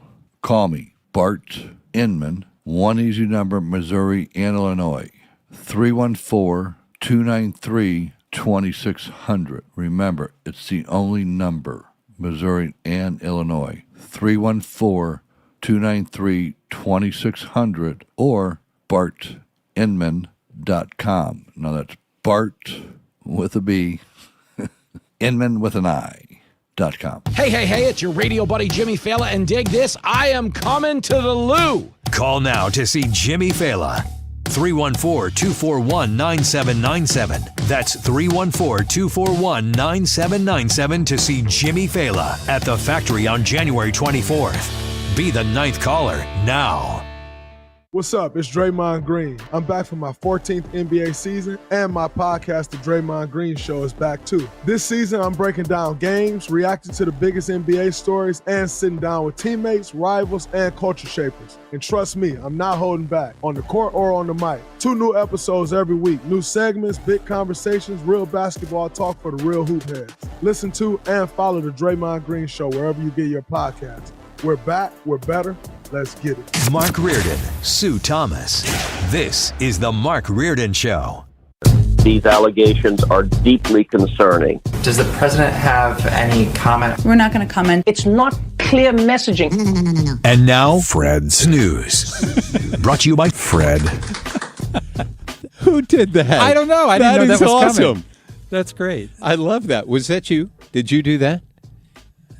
I put it in there. I just searched the library to see if there was a Fred News open, and apparently that's it. Wow. Okay. Fred's News. I know, Brought that sounded to you by like you. Fred. Well, anyway, so whenever Sue does Sue's News, she always starts with these great, today is National something or other Oh, day. yeah. Right. Like Okay. Wiener Dog Day or something. Well, no, I don't have that luck. Today is National Nothing Day. Nothing Day. That's right. It was created to provide Americans with one national day where they can just sit still without celebrating, observing, or honoring anything. I'm doing that tomorrow. Yeah. Tomorrow's Nothing Day for me. Much ado about nothing. According to a report from last year, Americans need 60 lazy days per year to feel rested and relaxed. And 21% of people actually put a lazy day on their calendar. No way. To make sure that they do that. I need to put tomorrow on my calendar then. I normally don't schedule a lazy day. Yeah, I don't either. My wife normally finds stuff. If I say today's a day where I don't think I'm going to do anything, Jennifer generally finds something for me to do. You're right. Well, okay, so on Monday is National Popcorn Day. Popcorn Day. So the reason I'm bringing that up is because some big theater chains are jumping ahead and they're offering deals starting today. Popcorn lovers can already haul in big deals for National Popcorn Day on Monday. AMC Theaters is offering a free large bucket with the purchase of its $29.95 popcorn pass today through Monday. Cinemark is again teaming up with Lowe's for its Bring Your Own Bucket deal, dishing out up to 400 ounces of popcorn for $5 plus tax to anyone who brings their own container in Sunday and Monday. Regal is asking customers to dress in a costume in order to score free large popcorn. No. Monday only. No. Wouldn't do that. I won't dress in a I'm not dressing costume. up for free popcorn. No. Do you like movie theater popcorn? I do. I love it a lot. I think so. The theater that's out in at Winghaven exit at Winghaven and 40, it had shut down. I think it was a Regal, but it had shut down as a movie theater, and I think it opened back up. And somebody told me that when you go there, you get popcorn and soda with your ticket. Oh. And I'm like, oh, that's awesome. Now, I don't know how much a ticket is. It may be like $50, but, 400 ounces of popcorn sounds like a lot. It does. It Today really in does. history, 53 years ago in 1973, NBC aired the 440th and final episode of Bonanza. Oh. 440 episodes. It lasted 14 seasons. Jennifer just rewatched, she finished it over the summer, Dallas, which had 18 seasons. Wow. But they did 33 episodes per season back then. Right. So that's going to be in this total. Yeah. Meanwhile, it's a lot. Landman is doing 10. I'm like, really? Come on. Let's go, Billy Bob. 45 years ago today, in 1981, boxer Leon Spinks was mugged. They didn't just take his money and his wallet, they took his gold teeth as well. 35 years ago in 1991, the White House announced the start of Operation Desert Storm to drive Saddam Hussein out of Kuwait. My Naval Reserve unit went. I had just gotten out the year before, but my reserve unit went. I was IRR when that happened. Individual Ready Reserve. Okay. So what did that mean for you? That means that if it would have been a bigger conflict, they could have called me back. But because they went in, kicked ass, and we're done, they're like, we don't need you. We're good. Good for you. Okay, today's birthdays. Lin-Manuel Miranda is 46, star of Hamilton. And two of my favorite baseball people had birthdays today. Who's that? Albert Pujols Hey. is 46.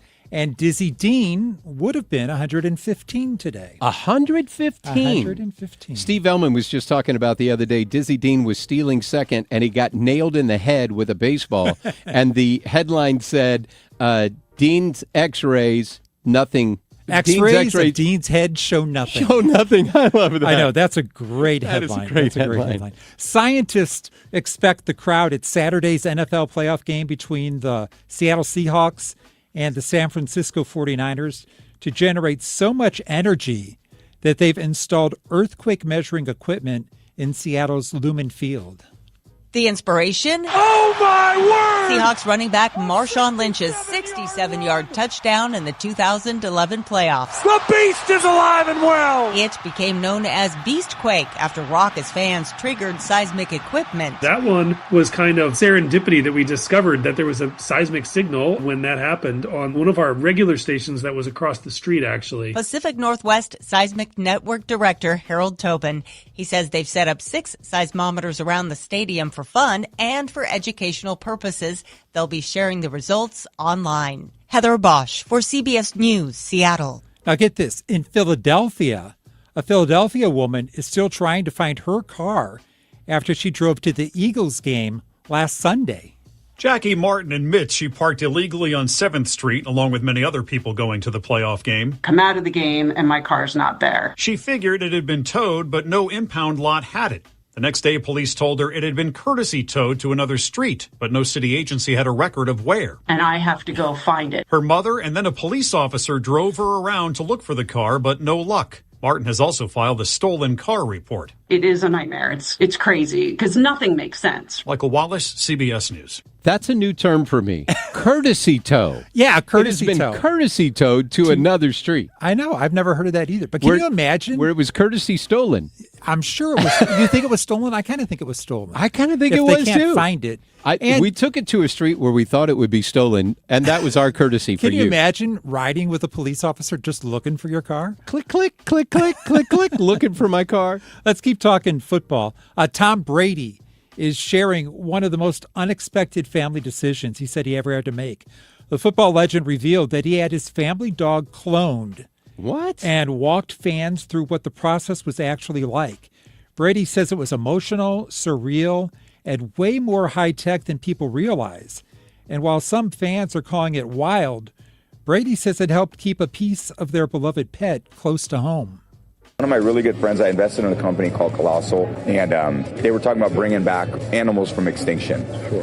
And I was with one of my great friends, and he got back from a conference where Ben spoke, and he said, hey, I talked to Ben, and he talked about, cloning a dog, and it was at this point that my dog was getting to the end of her life. This dog's been in our family forever, and I said, hey, let's give him a call. Yeah. So we called him up that night, and I'm like, Ben, tell me about it.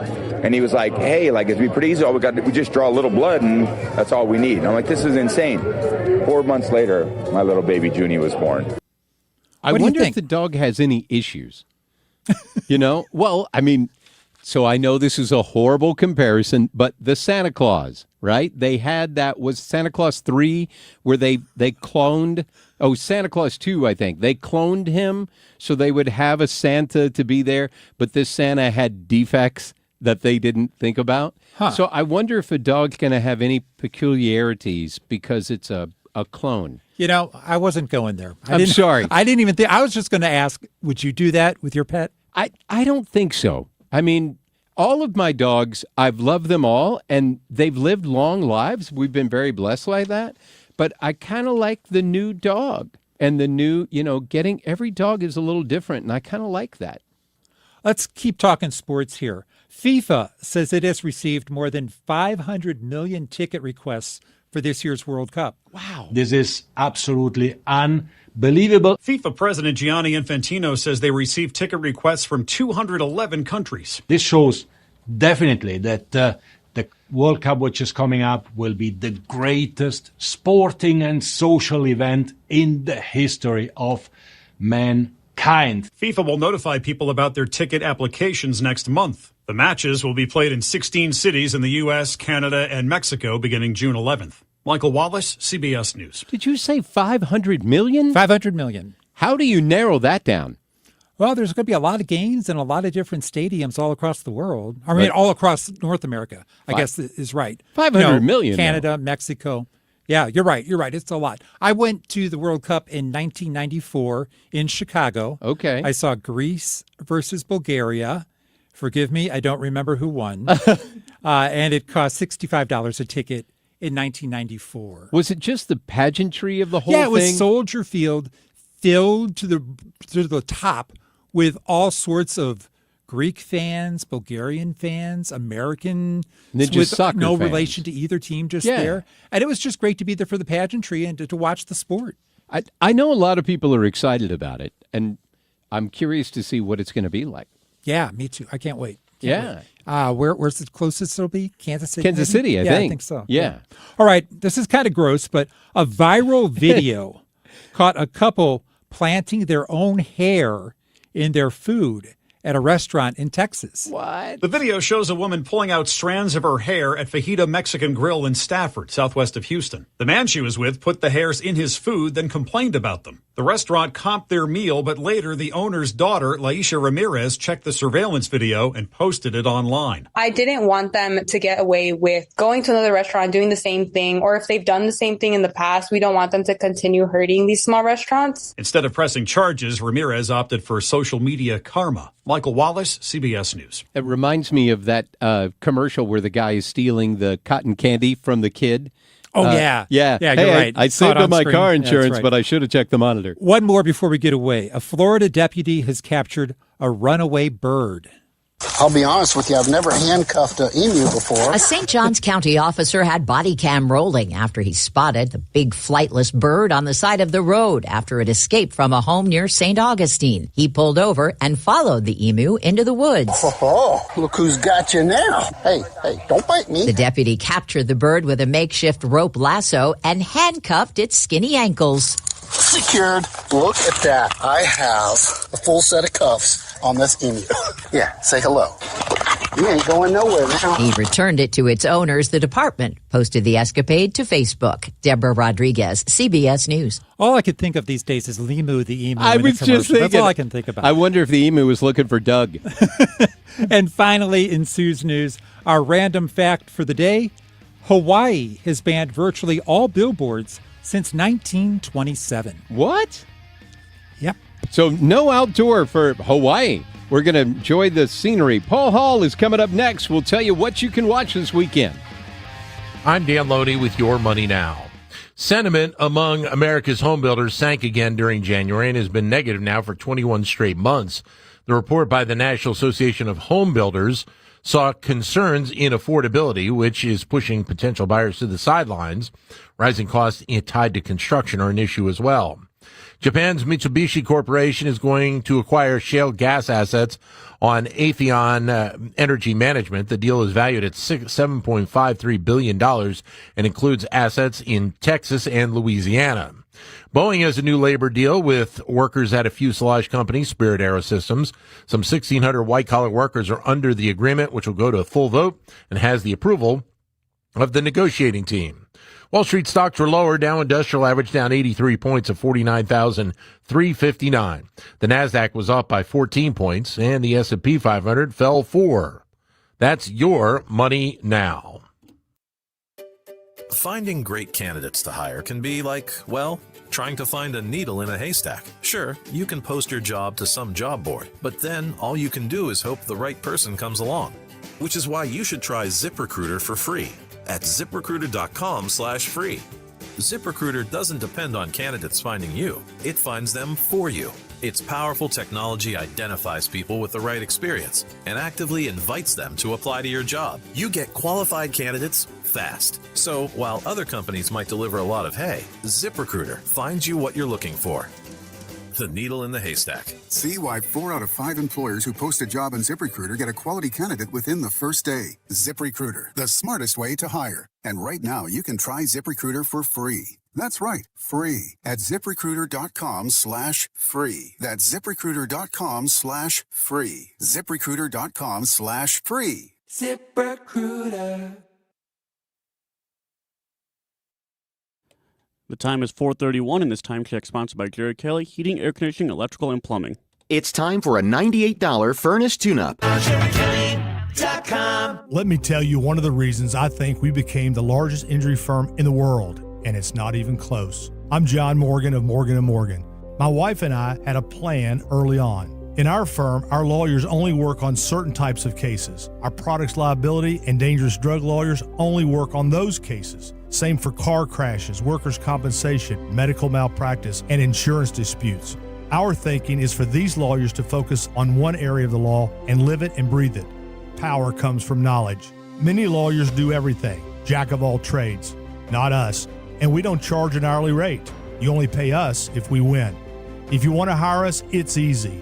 Dial pound law on your cell phone, pound 529, or visit forthepeople.com on your phone or computer from the comfort of your own home. Let us get to work for you.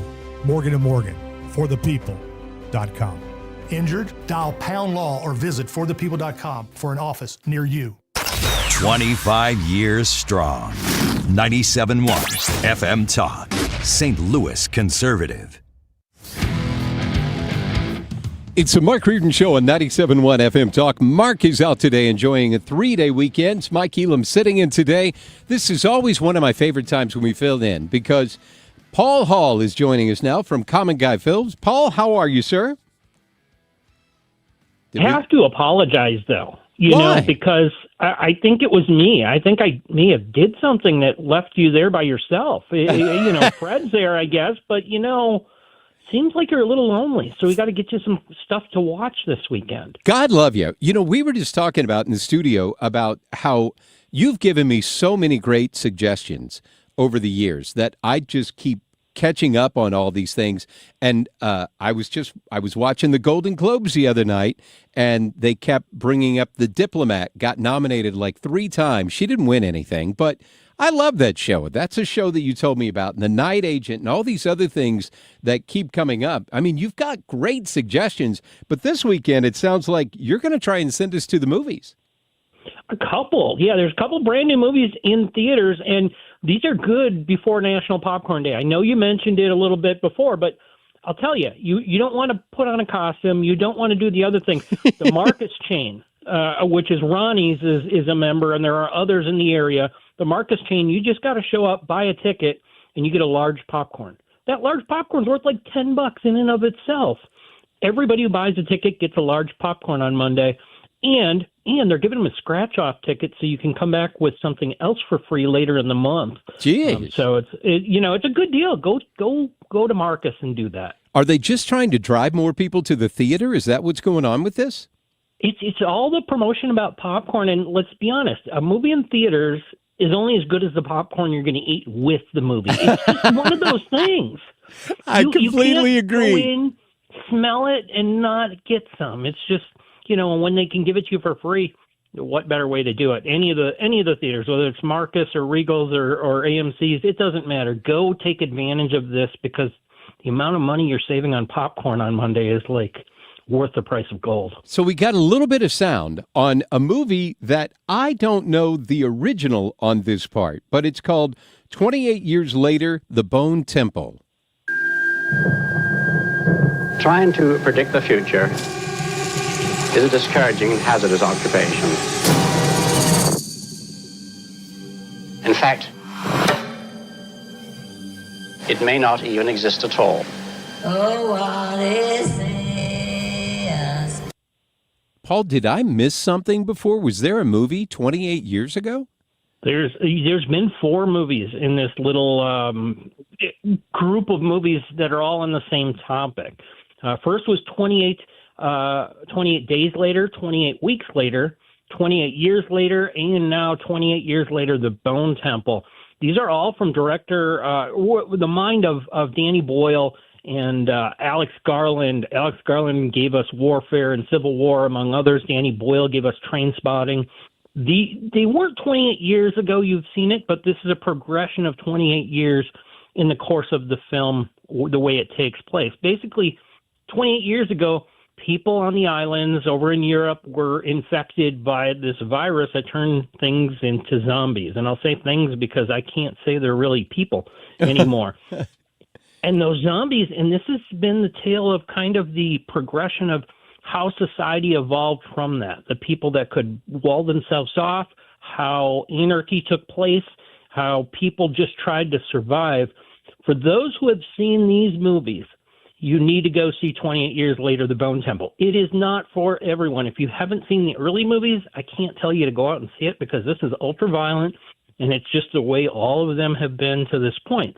But it's a fascinating run to possibly the conclusion of this franchise. I say possibly because nothing ever really ends, does it? No. It doesn't. It just keeps going on. Now, can you catch up on those old ones like on Netflix or something? Yeah, they're streaming right now all over the place. A couple different options to see them out there, but yeah, look them up online.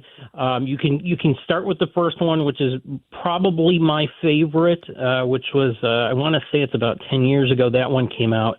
The most recent one before this was last summer, and it kind of was one of those films that is an acquired taste. Not everybody's going to go out and see this. But those who are horror fans that want a horror with a little bit more thinking going on about kind of life in general beyond a devastating event like a virus taking over. We haven't had any experience with any of those. Not the zombie state, but, it's a good story. It's something I definitely think you should check out if you're a fan of the franchise. So, film that's going to expand nationwide, you say, Dead Man's Wire. Yeah, Dead Man's Wire. This is based on a true story of Tony Caridis. Now, he was a guy back in 1977 who walked into a mortgage office. He had a homemade shotgun sewed around with a dead man's wire that was going to take out somebody in, a gruesome manner, shall we say. He gets talked down by a radio host, like you would do, right, Mike? Of course. He gets involved, and that radio host is played by Coleman Domingo, who's one of the best places to see someone in this. Gus Van Sant directs this from a script by Austin Kolodny. I got to talk with both of them a little bit at the end of last year, and this movie fascinated me. It's got an interesting mix of actual footage because they broke into national news over this story in the middle of the country. It was in Indianapolis, and they broke into national news to cover this man's demands as they were trying to talk him down, get people freed.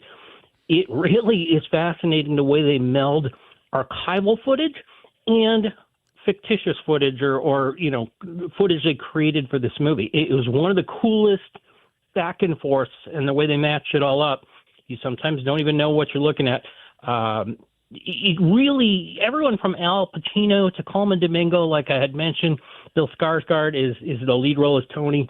I like this one. This is kind of ripped from the headlines, all set circa, like I said, 1977, Midwest. It's something that was interesting. I was not old enough to remember it happening.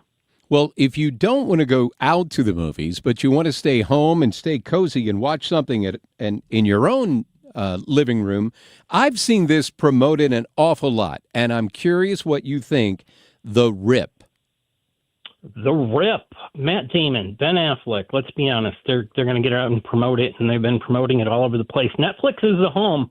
This brand new movie, direct to you. If you're a Netflix subscriber, you can go ahead and watch it immediately. Joe Carnahan directs it. It's a story of cops going undercover, and you try to find out who's on the take, who's not doing what they're supposed to do, and who might be the good guys, who's the bad guys. It's really a cool story, the way they develop. Great casting with Damon and Affleck here.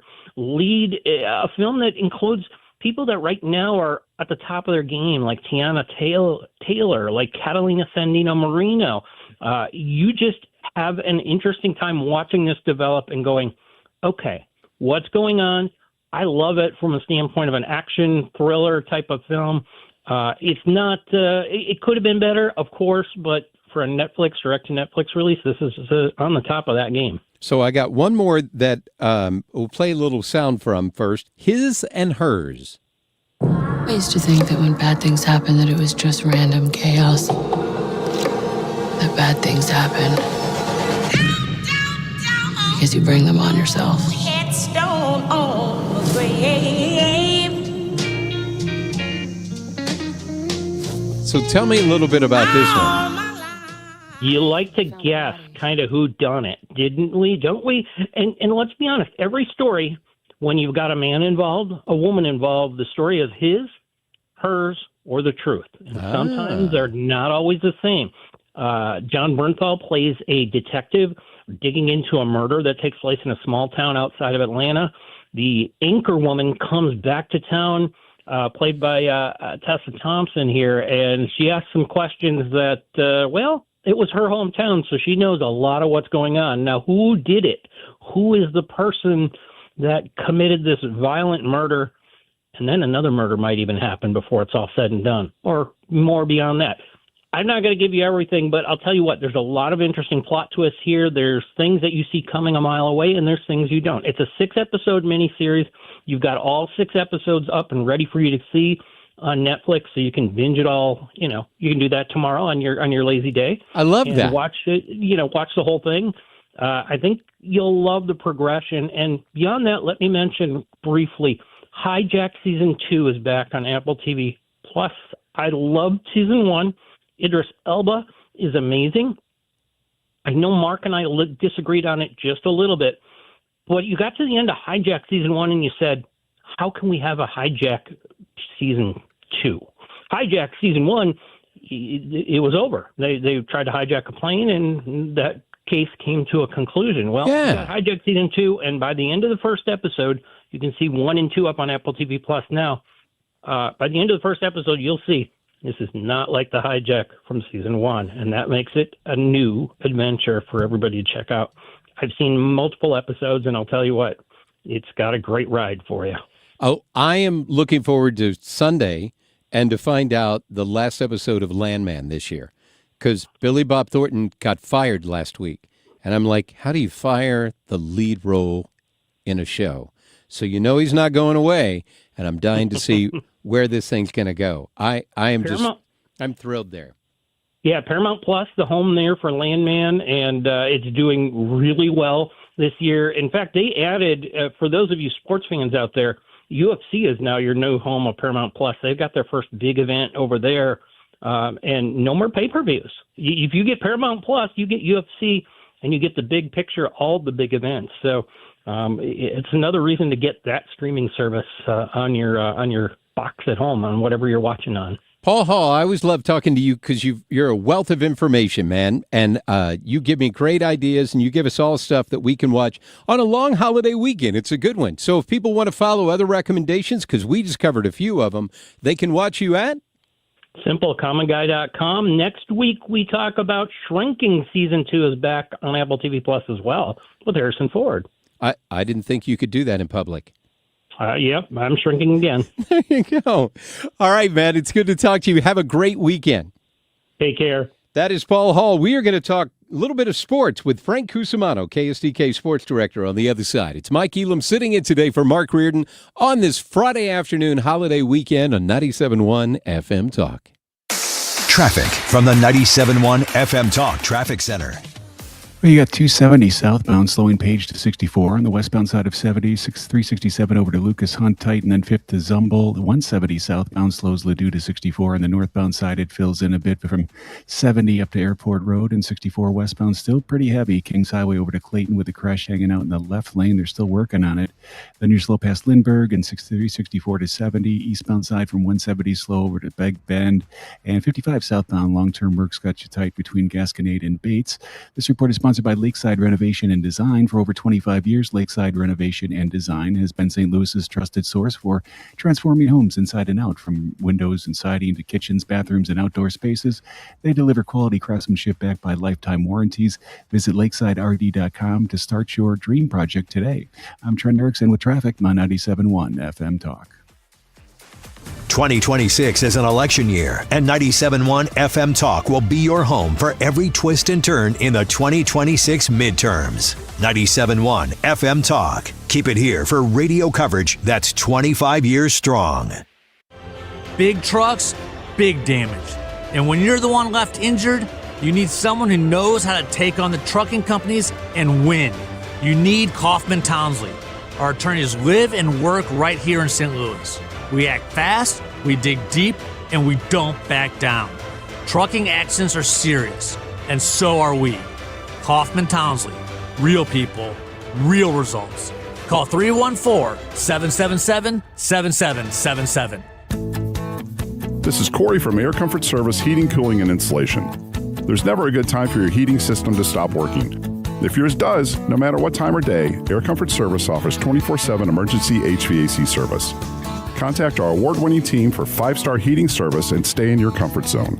For heating and 24/7 emergency service, contact Air Comfort Service Heating, Cooling, and Insulation at aircomfortservice.com.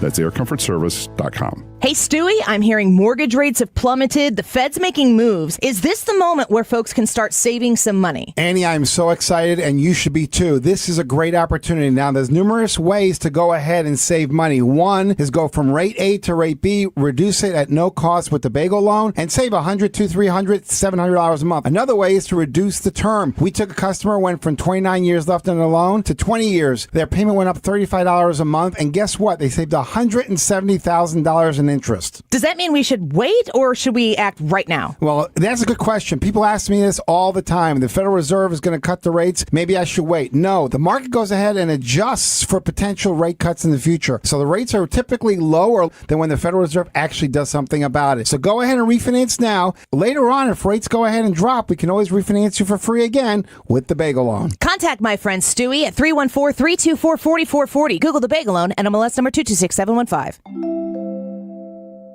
Wondering if dangerous contaminants are in your home's water? Get Leaf Home Water Solutions today. We can't live without water, but we can take actions today to make it safer and healthier. Leaf Home Water Solutions is offering a free in-home water test. Just visit leafhome.com/free to schedule yours. With results from their advanced digital testing, Leaf Home Water Solutions can design a whole home system and expertly install it in as little as 1 day. With Leaf Home Water Solutions, you can feel confident that each drop of water from every tap and appliance is cleaner and safer for you and your family. We can't live without water, but we can take actions today to make our family's water safer with Leaf Home Water Solutions. Schedule your free home water test today at leafhome.com/free and save 15% on all home water treatment systems. That's leafhome.com/free for your free home water test and 15% off. leafhome.com/free. Nothing makes a gathering great like Eggland's Best Eggs. They're just so delicious with better nutrition, too. For us, it's eggs any style, as long as they're the best. Eggland's Best. Better taste, better nutrition, better eggs. This is the Mark Reardon Show on 97.1 FM Talk, St. Louis Conservative. It's the Mark Reardon Show on 97.1 FM Talk. We are honored to have KSTK Sports Director Frank Cusumano joining us. Frank, how are you, sir? Great to be with you, Mike. Hope you're doing well, sir. Doing well. Looking forward to a 3-day weekend. We're going to talk in a little bit about what you have coming up on Sports Plus later on this weekend. But I want to start talking about something people may not think we would lead with. But tell me about the Blues in Tampa Bay coming up tonight. Yeah, I tell you what, Mike, if by 9:30 tonight the Blues were to have beaten Tampa Bay, we'd feel awfully good about this squad because they're just coming off their best win of the season against Carolina, a great shutout victory. And Tampa Bay comes in here hotter than the Sports Illustrated swimsuit issue. We're talking about a team that hasn't lost since December 18th. A lot has happened in this world since December 18th, like Christmas and New Year's Day. They've won 11 games in a row. They're one of the most talented teams I think we've seen in the last 5 years. If you can find a way to win this game, it would really change the narrative about the Blues this season. Man, it would be really nice, and I know there's a lot of Blues fans that are just dying for something to happen. Where's that catalyst? Are they going to be able to make this thing happen? So it will be great. We drop the puck, what, at 7 o'clock tonight? 7 o'clock, there's a good chance, not for sure, that Philip Broberg, their best defenseman, is back after missing a couple of games. That would be really nice. Hey, tell me a little bit about, man, I just blanked on where I was about to go with you. St. Louis University? Thank you. Billikens. Rammer was talking the other day about this team, and except for like a last-second shot that could have gone the other way, this team could be an undefeated team. They've got all the talent in the world, and they're just on the edge of putting it together, but it looks like they could do it. Yeah, they really could. It was one miraculous shot by Stanford where, think about this for a second. They were up 2, and Stanford was shooting one free throw, and Stanford intentionally misses the ball, caroms out, and then they hit this miraculous 3 and lose the game. And Stanford has actually been really good lately because they beat North Carolina the other night. But the Billikens are 16-1. They have a top 10 offense in the country, averaging over 90 points a game. And, I looked at the schedule, and I know Coach Schertz would shoot me if you heard me say this, but there's a real chance they could be like 29-2 heading into the conference tournament. Or maybe even a worst-case scenario, 28-3. And I'm excited because if you were to do that and win the conference tournament and be 33-2, who knows how high of a seed you could end up with in the NCAA tournament. The thing is, I know I may be getting a little ahead of myself, but they got 9 really good players. The odds of 5 of them having an off game on the same night are extremely low. I think this team is legitimate. Man, it's been crazy with college basketball just this past week. I mean, Kentucky just had that shot that they won on the other night, and I'm like, there's no way that happens. That was Christian Laettner-esque, to where you're going to throw it halfway down the court and he's going to turn around and make that shot. But St. Louis, I think, would just explode if these Billikens and the Blues could both make it happen at the same time. Everybody's looking for something to be excited about in sports in this town, and it would be really nice to do that. Where are you at? You're right about that. Where are you at? A couple of other No, go ahead. Go ahead. A couple of other teams I want to throw at you. Mizzou, after that blasting at the bragging rights game, you thought the season was over. Everybody wrote the obituary, and now they're in first place in the SEC. They got a big game Saturday against LSU, and then the best team of them all in the region is Illinois, who's got kind of a Final Four look about them. So the basketball in this area has been so good.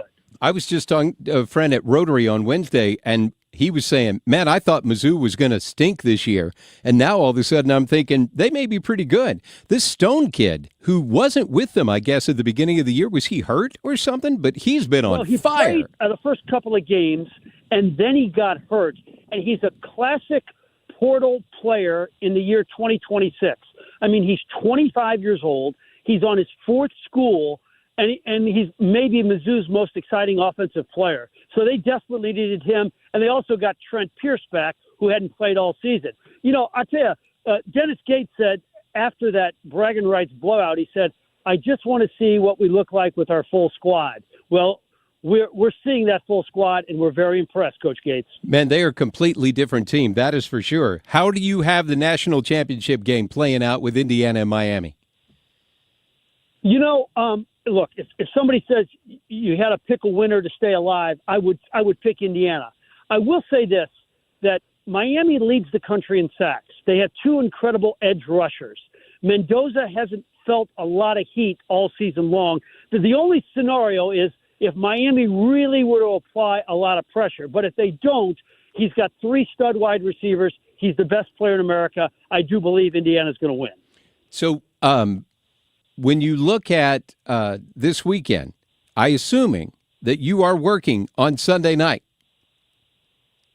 I am for Sports Plus, but I will say this, right before we go on the air, will be the most anticipated NFL game of the weekend, because at 5:30 on NBC, it's the hated and dreaded Rams against the Chicago Bears, who have the fine local kid, Luther Burden, starring for them, and one of the most exciting quarterbacks we've seen in recent memory in Caleb Williams. So if you're going to watch one NFL playoff game this weekend, that's the one to watch. So what are we going to see on Sports Plus?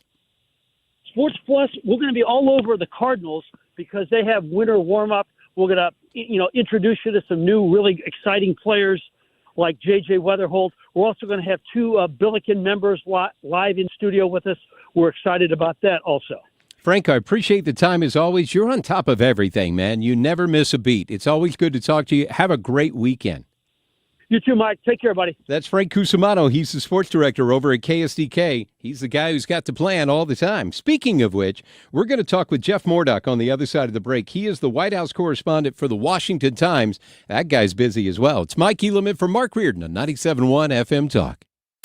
Traffic from the 97.1 FM Talk Traffic Center. You got 270 kind of slow from Page down to 64 on 70 westbound from 367 over to Luke on the brakes, then 5th to Zumble. 170 southbound still slowing from Ladue down to 64. Your northbound side from 70 up to Airport Road. 64 westbound, pretty heavy Kings Highway to Clayton, an earlier crash in that left lane. And then you're slow past Lindbergh with another crash in the right lane in 364 to 70. Eastbound side slows from 167 to, or 170, make that down to Big Bend. And then you got the southbound 55, your typical stuff through that work zone Gasconade down to Bates. I'm Trent Erickson with traffic on 97.1 FM Talk.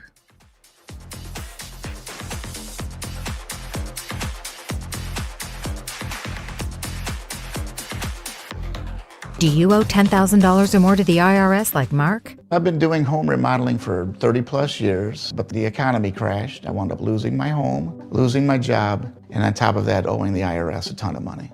I owed the IRS $114,000. It really, truly was the worst part of my life. Then Mark found tax relief advocates. On news radio, I heard about TRA, and I thought, what's the worst that could happen? So I picked up the phone and I called them. When it was all said and done, TRA settled my $114,000 debt for $100, and I'm telling you, I was ecstatic. Could not believe it. Would recommend TRA to anyone. If you owe 10 or even hundreds of thousands of dollars to the IRS, don't lose hope. Do what Mark did and call TRA for a consultation. But TRA did. They gave me a second chance, and I'm forever grateful. Visit TRA.com or call 800-491-9914. 800-491-9914. That's 800-491-9914. I know that hiring can be challenging. You sort through tons of resumes and you get too many so-so applicants. You're just waiting for someone to match your role perfectly.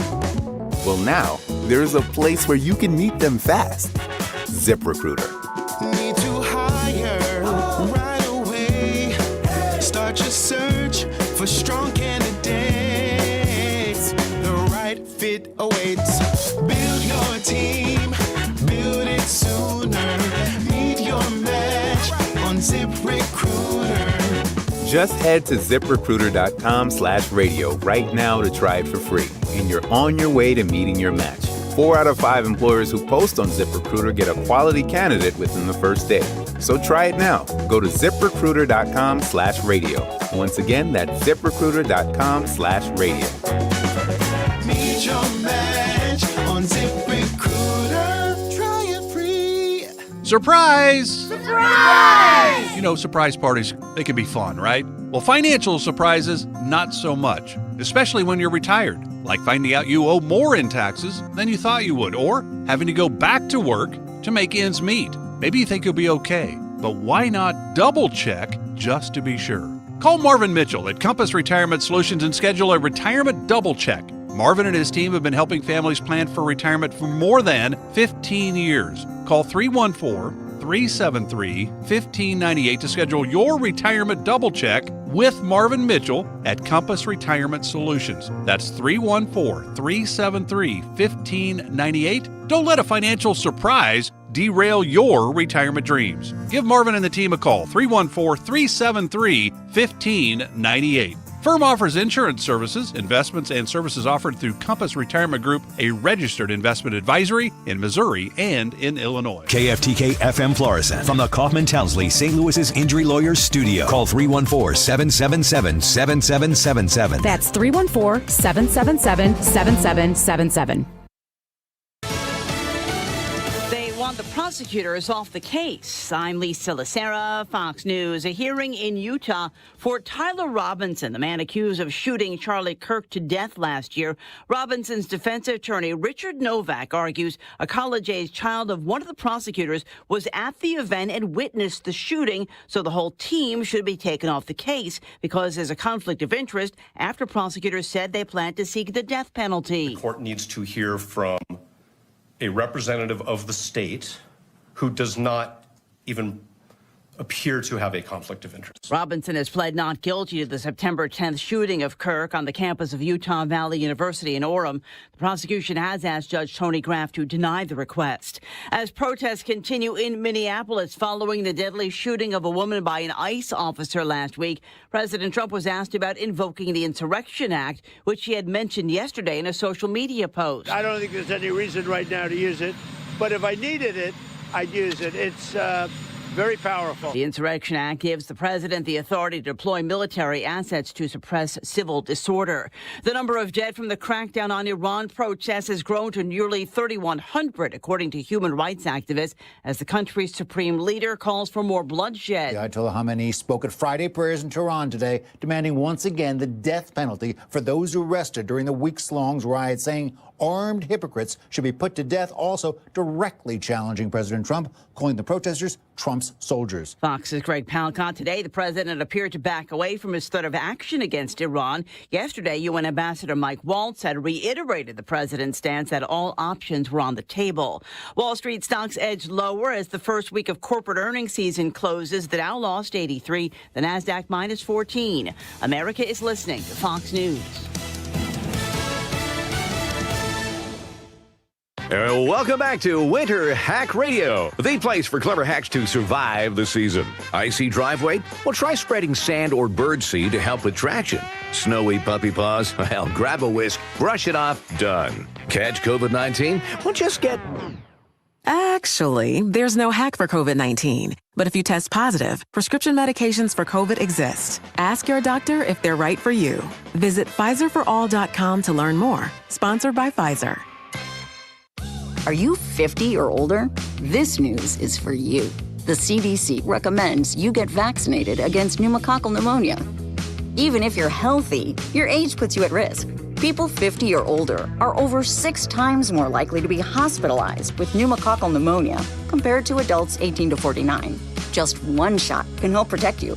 Learn more and schedule at vaxassist.com. That's VAXassist.com. Sponsored by Pfizer.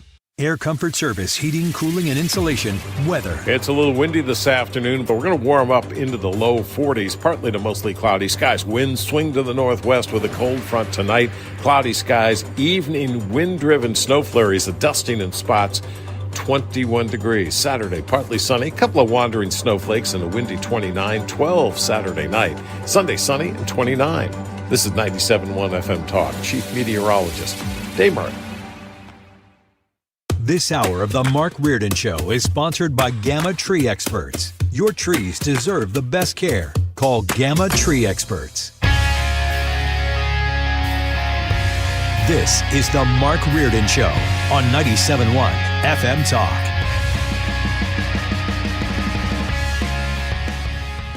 .97.1 FM Talk. Mike Elam sitting in for Mark Reardon today. Hope your Friday is going well. I guess at this point, all of you who have the 3-day weekend, if Martin Luther King Day is a day off for you, you are just getting in your cars and getting ready to kick off a long weekend. And you're lucky on the timing that you have because Jeff Mordock is joining us. He's the White House correspondent for the Washington Times. And a guy, Jeff, you've got to feel like Donald Trump is just a guy who's going to make sure you stay employed because it feels like hour by hour he is doing something that breaks news. Do you feel that way sometimes? It never ends. And, a great example of that is the week between Christmas and New Year's. I was part of the press pool that went down to Mar-a-Lago for that week. Nice. And, yeah, typically you go down there and you're waking up at 9, you go sit on a golf course where the president plays golf. We had Zelensky down there. We had Netanyahu down there. He was all over the place. And even on days he didn't have big things to do, he was active. We went with him over to a marble store where he was looking at marble to use in the ballroom. It was just nonstop down there. And I came back and people were like, well, how was West Palm Beach? I'm like, I don't know. I didn't see much of it. I'm exhausted. I need to have a vacation from that time away. Exactly. Matt, it just feels like he is the gift for a reporter that just keeps on giving. But it feels like right now it's not one particular area. It's worldwide with everything that he has going on. I want to start off nationally, and then we can kind of expand from there. But let's start off talking about the situation that's going on in Minneapolis. I mean, it started off with the lady being shot, and then it turns out we have another shooting pretty much as soon as that one ended. Where do you see this Minneapolis situation right now? Where I see it right now is this administration is waiting to send in the troops, waiting to invoke the Insurrection Act. I think that is where this is headed. We have not seen the Democrat politicians in that city or in that state back down a little bit. One of the things, though, I find really interesting is Caroline Leavitt was asked yesterday, and President Trump was asked today about what is the red line before he calls in troops. How bad do things have to get? And the White House has really not provided an answer to that question. They've really kind of said, well, we're waiting to see if things get worse, but we've had 2 shootings in 2 weeks. It's not clear what they are waiting for in terms of sending in the guard or how much worse things need to get. They've been really shy about telling us that. What do you think the expectations would be, or what do you expect to see change once the military gets called into that situation?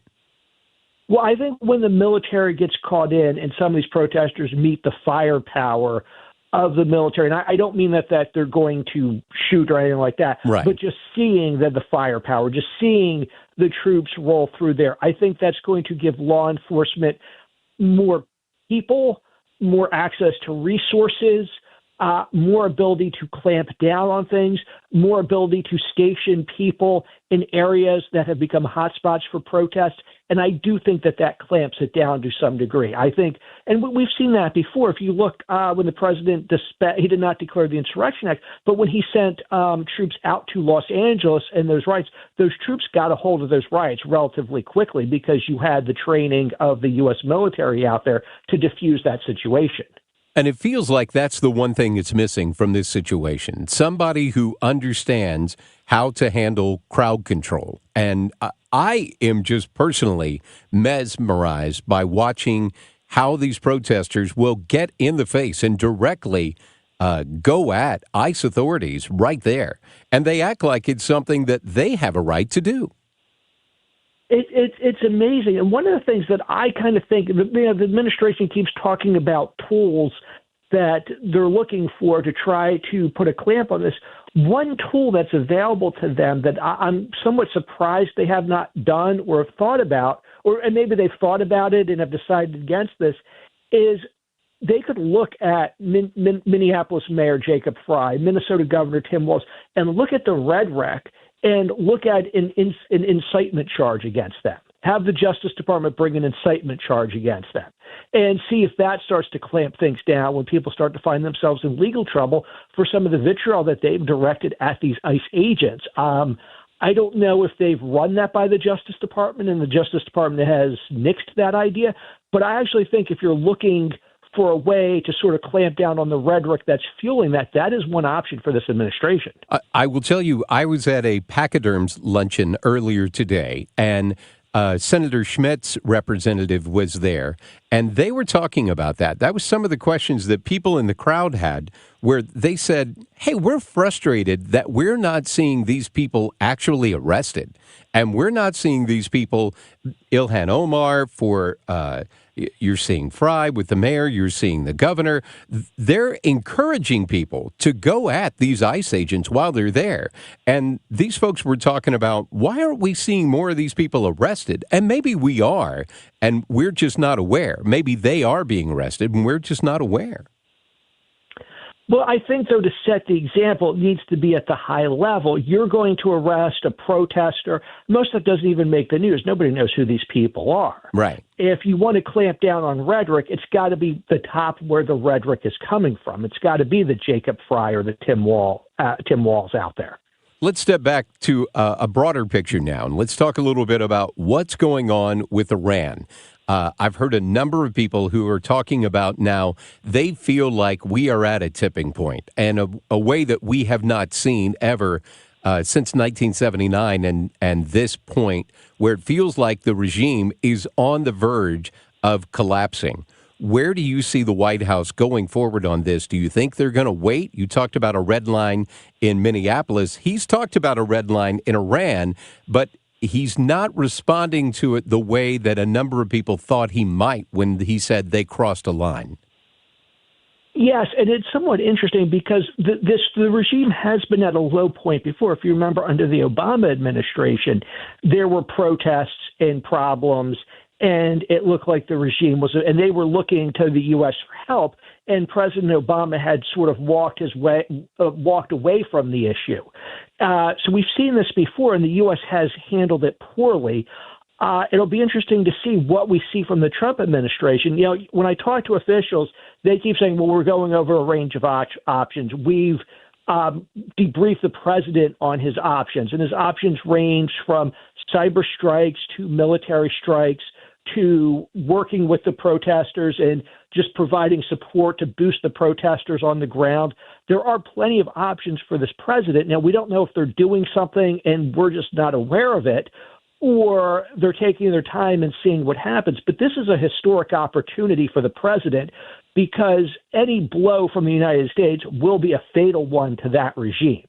It feels like that he is seeing more buy-in from a broader coalition of folks who see the same thing. And whether it's Europe or whether it's other members of the Middle East, they seem to be looking at this as an opportunity to see a problem child go away. Am I reading the tea leaves the right way, or do you think that's true? No, I actually agree with you on that. I think that he is the president has always done well in the Middle East. You look at some of the relationships he has with Qatar. They've been invaluable, especially trying to help with the Israel-Gaza situation. Right. And they've also been, he's really been able to leverage those relationships here with Iran. But why we haven't seen, I'm not sure what they're waiting for to take a more decisive step, because as I said, this really could this really could be the end of that regime. It's interesting to see, and it feels like every day we move a little closer to the edge of them falling. Let's talk about Venezuela a little bit, back in this hemisphere. Mm-hmm. What do you see is the next step with the Trump administration, and where are they going to be with Venezuela moving forward? It's interesting. It's interesting to see what they are going to do. I think right now the president wants to do is get the oil infrastructure set up. I don't think he can do much. Right now you have the interim president. She's saying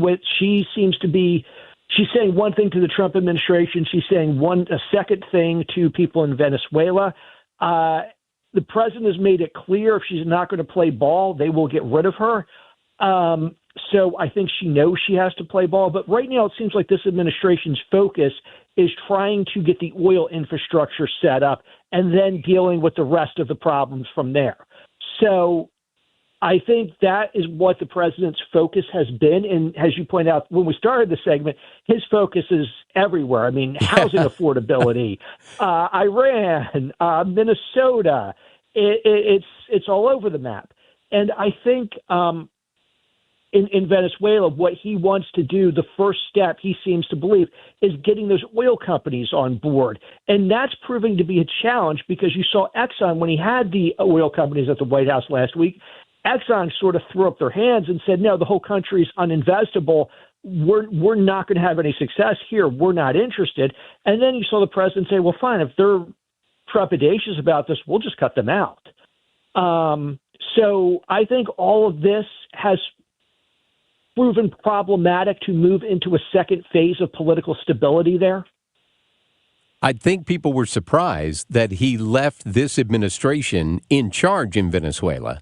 And my read on this so far is this administration, Maduro's old administration basically, feels a little bit caught because they are under the power of the cartels in a lot of respects. And then they've got Trump, who she's got to look at that and say, well, he's already proven he will come get me if he doesn't like the way I'm doing this. I mean, he's proven he's not afraid to throw the punch. So I'm sure she's caught by being pulled internally and then externally.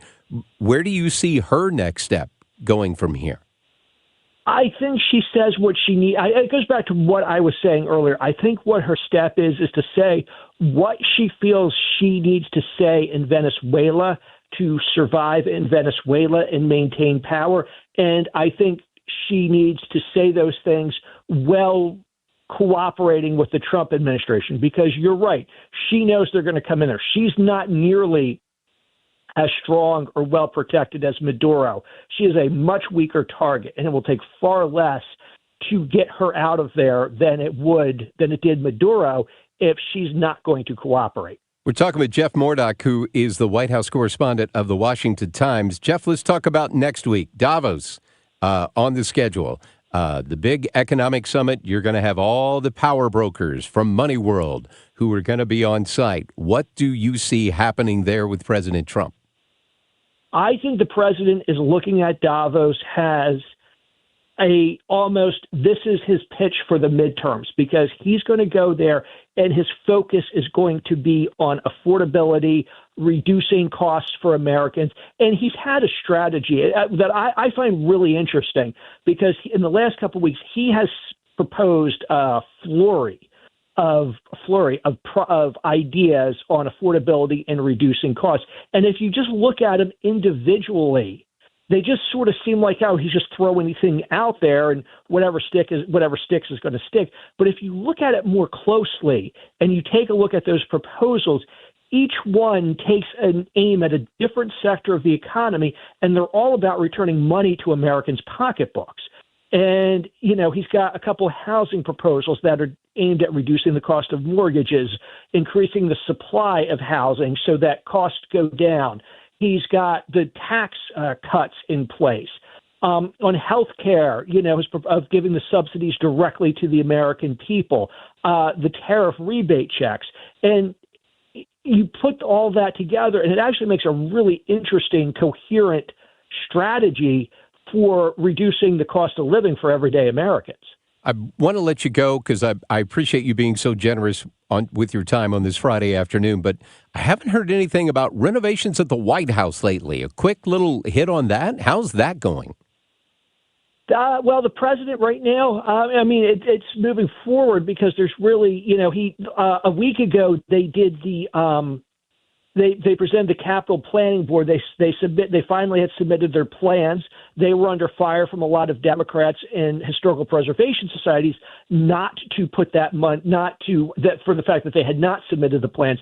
They finally submitted the plans. The one big surprise in these updated plans was that they also plan to build on top of the West Wing to match the size of the ballroom, which is a lot of people did not know or did not expect to come out, that they're also going to start doing some construction on the West Wing to sort of make it even. So that was sort of the key. That was the big news out of that presentation. And they have another presentation with one of the historical societies that governs the White House.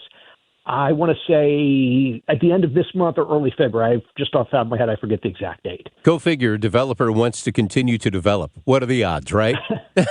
Exactly. Well, Jeff, we appreciate your time today. I hope you have a wonderful weekend, and I'm sure we'll be talking very soon because Donald Trump keeps making sure that you have a job. Well, I'll make myself available, Mike. Thank you so much for having me on. That's Jeff Mordock. He is the White House correspondent at the Washington Times. Traffic from the 97.1 FM Talk Traffic Center. So it's still a little slow if you're on 270 southbound from about Big Bend to 44. On 170 southbound, you get a Forest Park Parkway down to 64. Northbound from 70 up to Airport Road. On the westbound side of 64, you can't escape this from Clayton over to Big Bend and 364 to 70 in Wentzville. Eastbound Sunside slows from McKnight to Big Bend and 44 left over delay eastbound from Hampton to Vandeventer. I'm Trent Erickson with traffic on 97.1 FM Talk.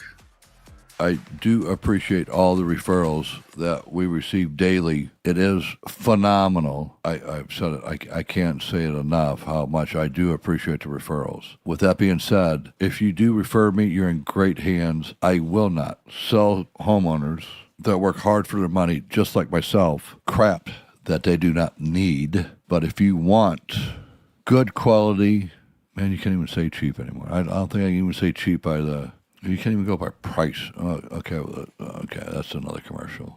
Call me, Bart Inman, one easy number, Missouri and Illinois, 314-293-2600. Remember, it's the only number, Missouri and Illinois, 314-293-2600 or bartinman.com. Now that's Bart with a B, Inman with an I.com.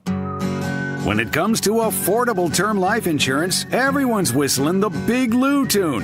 If you're over 50, maybe a bit porky, or have type 2 diabetes, $1 million of term insurance may only cost about $200 a month. Even if you're not in perfect health, call Big Lou, because he specializes in finding big chunks of affordable term life insurance for just about everyone. Don't let diabetes or other health glitches keep you from owning $500,000 to $1 million or more of term life insurance. For affordable term life insurance, call Big Lou. Don't hesitate. Call 800-700-6898, 800-700-6898, or visit biglou.com. Call Big Lou, don't hesitate. 800-700-6898. Call Big Lou, don't hesitate. 800-700-6898. Visit biglou.com.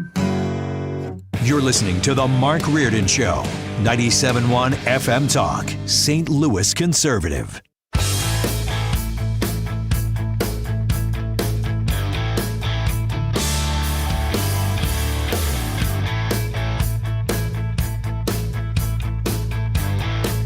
So it's Friday of a holiday weekend on the Mark Reardon Show on 97.1 FM Talk. Mike Elam sitting in for Mark today, who's enjoying a long weekend. Good for him. He earned it. He should have that time, right? That's exactly how we feel. You know, one of the things that we have these monitors that are going on in the studios, and obviously Fox News is on, and you see these clips. I can't hear what they're saying all the time, but I got a few of them that we're going to roll through here in just a little bit. But this one thing about Trump derangement syndrome, it's a real thing. I mean, these people are just eaten up with Donald Trump. And it doesn't matter what he does. I was talking to somebody earlier in the week about sometimes I think Trump just does stuff just because he knows it's going to mess with them. And I can only imagine him sitting back with some people. Maybe this happens. Maybe it's just me thinking it would be funny if it did. But I can only imagine Trump sitting around with some of the members of his cabinet or members of his staff and going, you know, I'm thinking about this. I'm never going to do it. But what if we did this? How much do you think they would lose their mind and get them so off track and so flustered that they would go chasing that for a while, and we would be able to do boom, boom, boom, boom, boom. Because you see it happen all the time. He'll do something, and he kind of holds it up like a shiny object. Hey, look at this, look at this. And the Democrats lose their mind. I mean, completely lose their mind. They run to the cameras, and they scream about all kinds of stuff. And then he gets all these things kind of done under the radar. And you find out later, you're like, wait, when did that happen? Oh, well, when they were super pissed about this, then he got this done. I don't have an example to give you at the top of my head, but I've seen it happen a lot in the first term, and he's really done it a lot in the second term. But just to give you an idea, like you don't hear this enough, but it's always good to be reminded that the Democrats in the first term had this whole thing about defund the police. You remember that, when that was a whole big thing? Now, they've kind of gone from defund the police to defund ICE. It's exactly the same thing. Just instead of being overall nationwide, they've gone to one specific agency that they want to get rid of. But here's a little montage of how abolish ICE has become their latest thing. It's too late to reform it. I think it's best to abolish it. There's no way in hell I'm voting to give 1 cent to Trump and Kristi Noem's ICE. We should expect that ICE is operating lawfully, and they are not. Our caucus members will oppose all funding for immigration enforcement. We have to urgently pass legislation to roll back the excessive funding for immigration enforcement. Not one more dime for Donald Trump's ICE operations. They just keep going on, and it's a focus of where they're going to live. You see it at the national level, especially.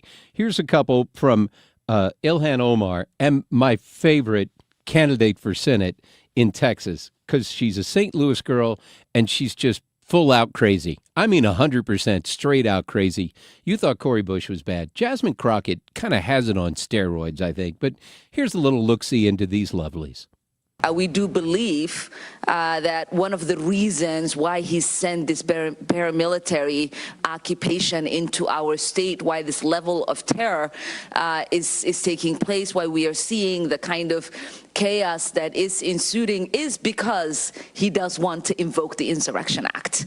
And we are telling our constituents not to take the bait. We look at other places that did things like, go door to door, looking for people, as they had to hide out, say, in an attic. Does that sound familiar to anybody? Or the images that I have seen of people being attacked by law enforcement, whether we're talking about dogs or fire hoses, it seems very reminiscent of something that we have seen before in this country. This looks like modern day slave patrols. You knew that was coming. If it's Jasmine Crockett, it's going to get back to slavery at some point. Everything gets back to slavery for her, especially on a Martin Luther King Day weekend. I could see her just going back to that refrain over and over again. I love when she says the whole part about being locked up in the closet. Does that sound familiar?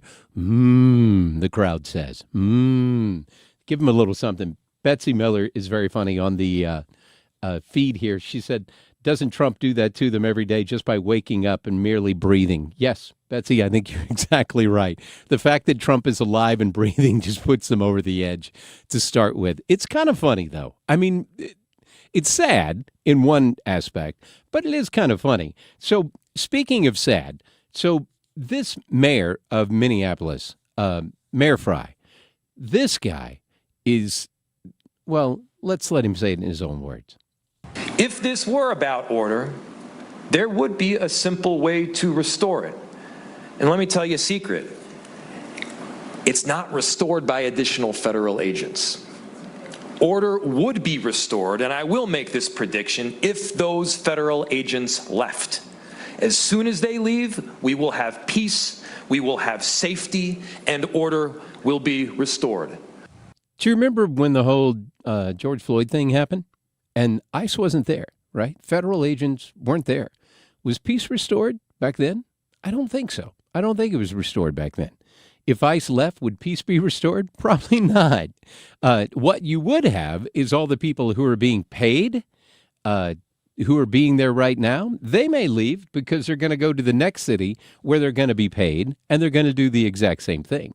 There's a paycheck in it for some of these folks, and it's their way of making a living. It's sad, but that's kind of where we are in this country. So just a little look-see around. It's always nice to do a little pullback and get a little montage of they're going to run to microphones and they're going to run to cameras and they're going to talk about how crazy Donald Trump is. And the way they're going to make that point is showing how crazy that they're going to be. It's kind of funny. That's the world that we live in. Hey, we are going to talk to a guy who is the Speaker Pro Tem of the Missouri House of Representatives. His name is Chad Perkins, and he is going to join us on the other side. It's the Mark Reardon Show. My name is Mike Elam. You're listening to 97.1 St. Louis Conservative.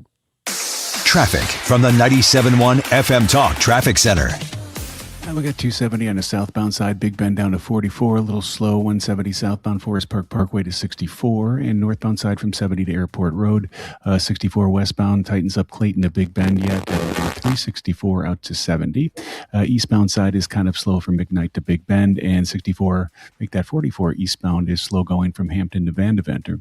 This report is sponsored by Overhead Door of St. Louis. Need a new garage door? Entries are now open for the $5,000 sweepstakes at Overhead Door Company of St. Louis.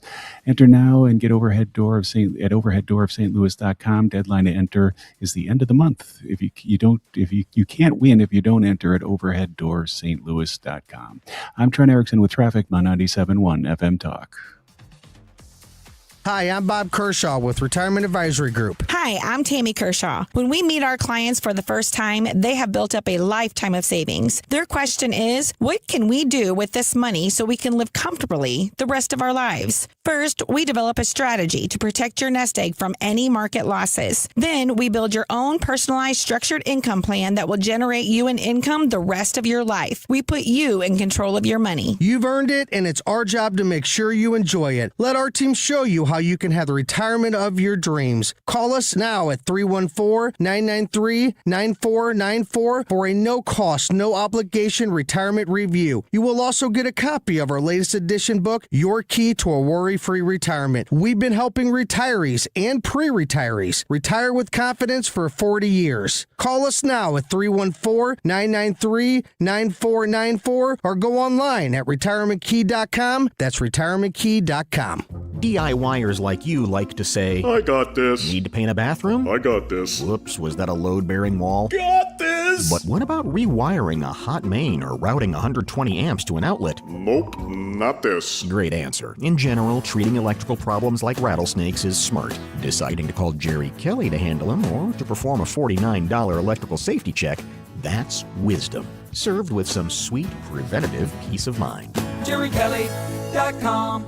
Hi, I'm Joe Cordell of Cordell & Cordell, America's largest family law firm. During this time of year, difficult relationships sometimes become impossible. If you or someone you care about is facing a family law issue, let us set up a 1-hour Cordell Consult. The Cordell Consult is a meeting with a local attorney who will give you clear guidance about your options, whether it's a separation, a postnuptial agreement, divorce, or custody. CordellCordell.com. The choice of a lawyer is an important decision and should not be based solely upon advertisements. 600 Kelwood, St. Louis. It's time for a $98 furnace tune-up. The time is 5:32. This time check sponsored by Jerry Kelly Heating, Air Conditioning, Electrical, and Plumbing. Still leading. 97.1 FM Talk. St. Louis Conservative.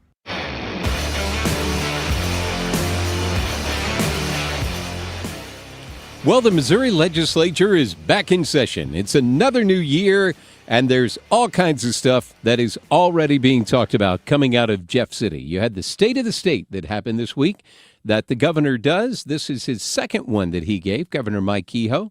And we have got Speaker Pro Tem Chad Perkins, state representative, who is on the line with us. Chad, how are you, sir?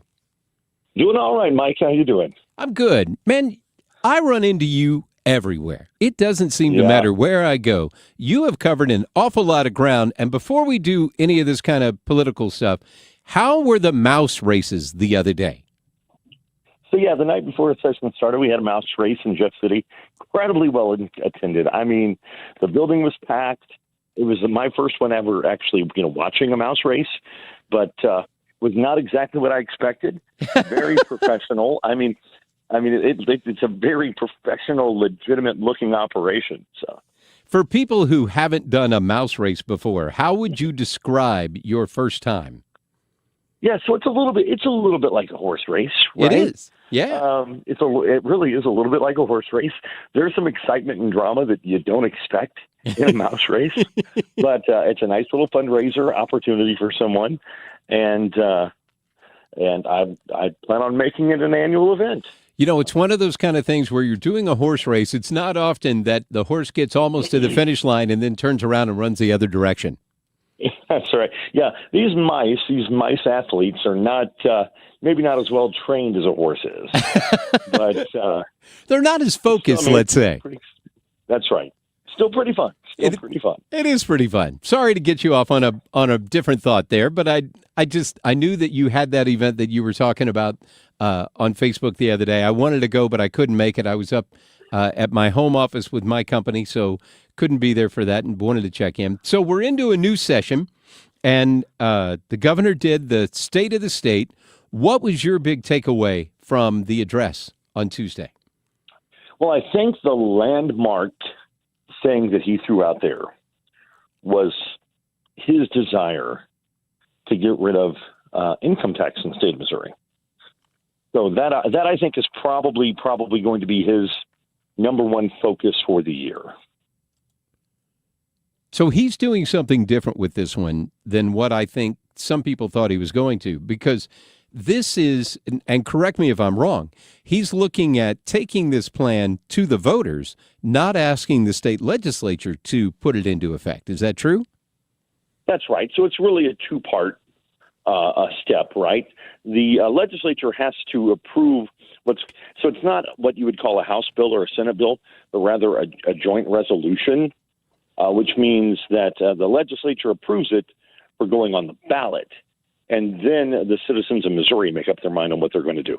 And I think most people would like to weigh in on a big decision like this. I mean, income tax, state income tax, is it about $9 billion?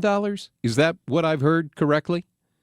Yeah, I think the best estimate for what we generate in state income tax is around $9 billion. That's correct. So he's talking about phasing that out, not overnight, but I believe the last I heard, was it 5 years is his plan? But it's a 5-year phase out. That's correct. And he's looking at replacing it with a sales tax, right? Now, there's going to be some back and forth and some discussion. Frankly, I'd like to talk about cutting some spending, as opposed to replacing it with another tax. But there's a conversation to be had, and we ought to start having that conversation this year. So for people who are wondering how this process works, kind of tell me a little bit about that. So the governor's going to put this forward. I mean, obviously, that's not the only thing he talked about in the State of the State, and we can talk about other things that are coming up. But he's going to throw this plan out there, and he's going to say, hey, my plan would be phase it out over 5 years. We're going to replace it with some fees. We're going to replace it with some different taxes. We're going to replace it with sales tax. It's not just one thing, it sounds like, that he's trying to do. But no, that's right. Just because he wants to do it doesn't mean it's going to go to the voters. What's the process before that would end up on a ballot near you? Right. So the House has to approve it, and the Senate has to approve it. And what they have to approve has to be the exact same thing, right? So then once it comes out of Jefferson City, then it goes to the voters, and the voters have to then approve it. And I don't know what ends up coming out come May and going before the governor, what exactly it'll say. But like I said, frankly, I'm all for getting rid of an income tax. But I want to be very careful about how we do it, because I'm not necessarily the world's biggest fan with replacing it with another tax. Right. I would like to see us, for example, Mike, the state of Missouri, I think, says we have 54,000 employees. But the best estimate for what we ever have on staff at any given time is 48,000 employees. But somehow we still budget for 54, And I think it's because each one of those department heads don't want to admit they don't have all those people working, right? Right. So, I mean, frankly, if you kind of cut 6,000 people and you're not really cutting them, they're not really there, You could save a lot of money without ever having to raise any new taxes. So, frankly, I would like to see us talk about how you cut money before you talk about a different tax to replace some money. So in talking to your fellow representatives this week, what's kind of been the vibe from them? Where are they at on this? Do they agree with the governor? Do they agree with you that, hey, cutting would actually be a nice thing? Well, I think they're all on board for starting the conversation on how do you get rid of income tax, right? Right. At least, I shouldn't say they all are. They all are on the Republican side. Right? I've talked to a lot of Dems who are not happy about having any conversation whatsoever. Yeah, I saw a whole thing with the Democrat leader that now she has got, I guess she thinks she's Donald Trump because she's going to give nicknames and she's going to call him Tax Hike Mike. Well, I've seen that also. She's not nearly as funny or clever as the president is. She is not. So I don't think it's not going to work out as well for her. She's seen it work, though, so she's like, hey, I want to try and do that, too. Yeah. All of a sudden, the Democrats are saying the Republicans are raising taxes. Not at all the case. The fact is we're looking to eliminate, we're looking to cut, right?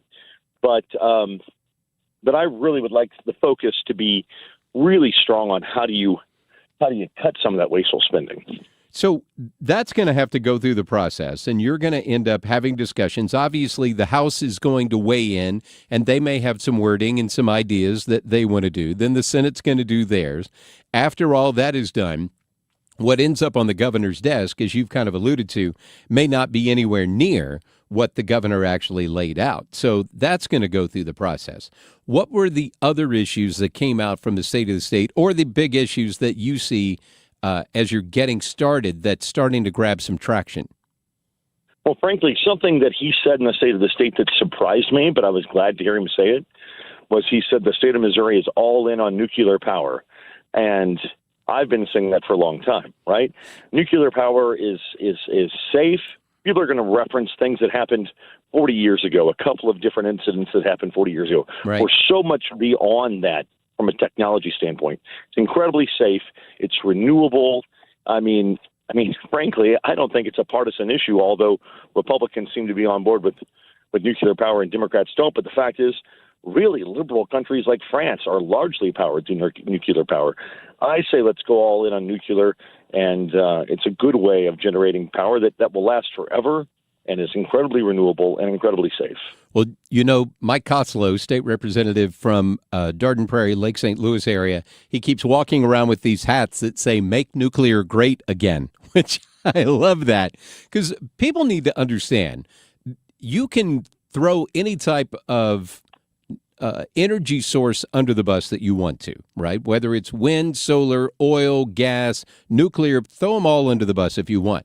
The issue is we need power, and we need to be able to power everything that you use every day. You don't have a plethora of sources that do what nuclear does, like you're talking about. And nuclear today is so different than go back to 3 Mile Island stuff that people will talk about, like you're referencing. But over the last 40 years, nuclear has evolved in a great way. There's amazing technology, safe, that's gone into that. But people are afraid of this new technology. And I think a big part about it, Chad, quite frankly, is they don't understand it. No one's told them what's different in nuclear energy. Is that a fair thing for me to say? Maybe. I think maybe, but the truth is, I think there's another part of them that just doesn't want to have anything to do with it, right?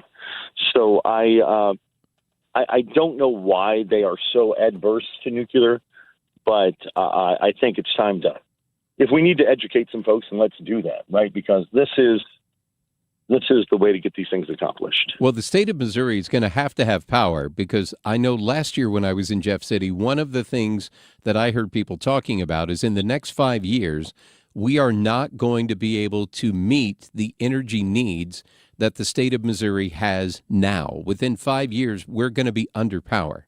So we're going to have to find some other way to generate energy. And I'm with you. I think nuclear energy is a renewable, cost-effective way for us to be able to do that. So I look forward to that. It seems like some of the Democrats that we talked about a little bit earlier that were doing some different ideas. Now it seems like they're not big fans of the Secretary of State, and they want to go after him. What's up with that? That's right. They don't like red jackets? So, there's a particular Democrat who's filed a piece of legislation to impeach Secretary of State Denny Hoskins, claiming that he did not do his duty by getting rid of a lot of names off that petition, which he did. He did exactly that, right? He disqualified the petition to regarding the redistricting lines, right? Okay. Well, the fact of the matter is this: he checked those things and double checked those things. If you're not 18, if you're not a Missouri citizen, he disqualifies that particular name. I frankly think that's his job, right? That's exactly what he's supposed to do, and they want to impeach him for doing what he's constitutionally bound to do. I think it's the most ridiculous thing ever. It's never going to see the light of day. It's a ridiculous ploy by one particular person to make a name for themselves, and it's not going to go anywhere. Well, it is kind of on brand, right? So in the national sense, they're going to go after Donald Trump, and if they get back in power on the midterms, you can pretty much be guaranteed that if the Dems flip the House in 2027, they're going to impeach Donald Trump. It's just the thing they're doing. So yet again, we've got a Democrat trying to follow the lead of the national folks and try to do something there. Any other issues that you're seeing starting to get some traction as we go through? I know taxes are always a big issue. Yeah, I think this year you're going to see taxes be an issue. I think you're going to see a really probably the toughest budget year since I've been there. To which, Auditor Scott Fitzpatrick has been bringing to people's attention the fact that we need to be a little more fiscally conservative. And I think those will be the two main focuses of the year. I've got a piece of legislation regarding talking about taxes, talking about real estate taxes. Okay. There's a limit to how much there can be a fluctuation in your home. That doesn't exist when it comes to commercial property. So we're looking at putting a limitation of 15% on commercial property annually also, meaning the assessor can't bring it up more than 15% on an annual basis. Running a business, as you know, is much like running your own home. And if you can't predict what your tax liability is going to be in a particular year, it makes it awfully hard to run a business. It definitely makes it hard to plan. So you guys get MLK Day off, right? That's right. So you're back in on Tuesday. I'll be back Tuesday morning. So what are the big issues that you're going to start with on Tuesday? Are you back in session, like you'll be on the floor on Tuesday? Well, there has to be a floor session every day. Okay. That's just kind of required. But for the most part, the work this upcoming week is going to be done in committee. There's going to be a lot of bills being heard in committee this week, and we'll really start to get those floor debates probably in the week after that. Once those bills start getting voted out of committee and brought to the floor, that's when you'll see that happen.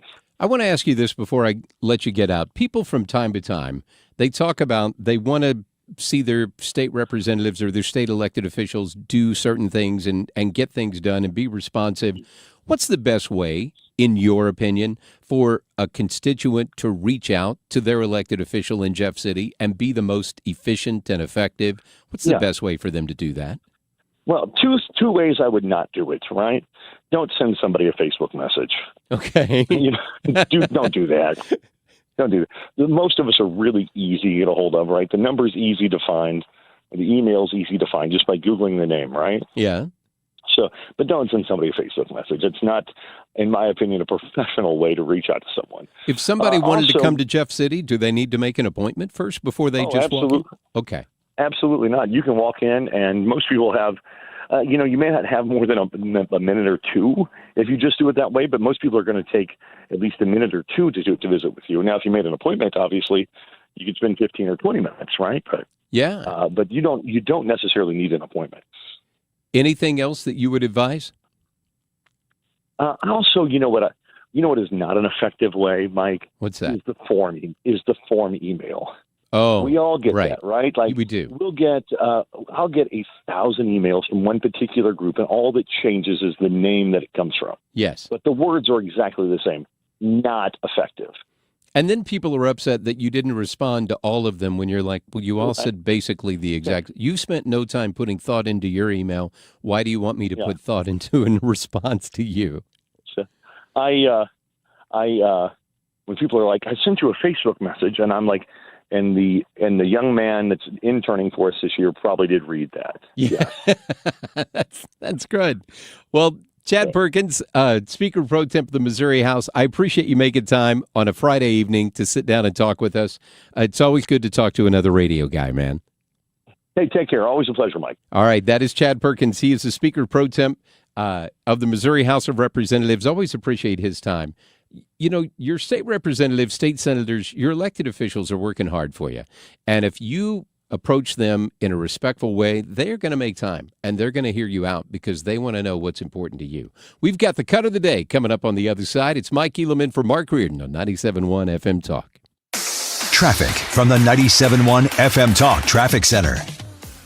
A little slowdown on 270 southbound around Big Bend down to 44. On 170 southbound Forest Park Parkway hits the brakes down to 64. Northbound side from 70 to Airport Road, just a little bit of a leftover delay. 64 westbound from Kings Highway over to Big Bend, a couple of spots of delays. And then eastbound from McKnight over to Big Bend is slow, and 44 is cleared up both directions. 55 looks good too. I'm Trent Erickson with traffic on 97.1 FM Talk. Are you a local nonprofit making a difference? Want help spreading the word? We want to hear from you. 97.1 FM Talk in Action highlights the great work being done in our community. Share your mission at 971talk.com/talkinaction. The colder weather is here, and my friends at Hanson's Tree Service want to offer you a 10% winter discount for all tree care scheduled between January and March of next year. Mark Cox here. Call now. Get your spot secured. Also, when it comes to winter plant health care, it's a great time to get one of their arborists over. Have them to prescribe the best treatment options for your trees during the fall and winter season. Tell them you heard Mark Cox talking about it. Schedule your appointment today at hansonstree.com. It's time for you to get to know my friends at Lit Cigar Lounge in Chesterfield. where luxury meets comfort. Mark Cox here. They have a great selection of rare bourbons, whiskeys, craft cocktails, anything you like to drink, cold beer, premium hand-rolled cigars from the finest makers in the world, even private lockers that are available if you choose to. Perfect for date nights or business meetings, and live music every Friday night. Family owned and operated. Check them out in Chesterfield at the District. It's litstl.com. I met my wife in law school at the University of Florida. She was from upstate New York and I was from Kentucky. We met at a daily mass at St. Augustine's. She was the most beautiful girl I'd ever seen in my life. After communion, I followed her out of the church and got her phone number. The rest is history. I'm John Morgan of Morgan & Morgan. Little did we know that one day we would have 4 children and the largest injury firm in the world. All 4 work in the business. It's a family business. Did I ever see this coming? Hell no. We just worked very hard and treated our clients like we would want to be treated, like family. It's a full-service injury firm, auto accidents, medical malpractice, workers' compensation, Social Security, and insurance disputes. We're open 24/7, 365 days a year. Visit forthepeople.com and we can get to work on your case. No recovery, no fee. Morgan & Morgan, for the people. Injured? Dial pound law or visit forthepeople.com for an office near you. Now that we're getting older, we've been putting more thought into maintaining our health. We knew the water we drink every day could be filled with contaminants, so we called Leaf Home Water Solutions. They came to our home and did a free water test and gave us the analysis right away. We were shocked at what we saw. They found heavy metals like iron and copper. Our own tap water was putting our health at risk, but Leaf Home Water Solutions made it easy to get safer water from every tap and hose. A whole home solution. They have more than 250 product combinations and designed a system that fits our needs and budget. The installation took less than a day. With Leaf Home Water Solutions, our water is safer and healthier. When we drink, when we cook, when we shower, even when we garden. We feel better about our health. Thanks to Leaf Home Water Solutions. Schedule your free home water test today at leafhome.com/free and save 15% on all home water treatment systems. That's leafhome.com/free for your free home water test and 15% off. leafhome.com/free. You've been listening to the very popular Wellness One for many years, Saturdays and Sundays on 97.1 FM Talk. We're happy to share that we've expanded the show to 4 times a week. Yes, 4 times every weekend. Saturday at 10 a.m., Saturday at 8 p.m., Sunday at 9 a.m., and Sunday at 2 p.m. It's the same great show designed to cut through the nonsense and provide you a common sense, science-based strategy for a healthy life. So join TJ and Aaron for Wellness One. Now 4 times a week on 97.1 FM Talk. You're listening to The Mark Reardon Show on 97.1 FM Talk, St. Louis Conservative.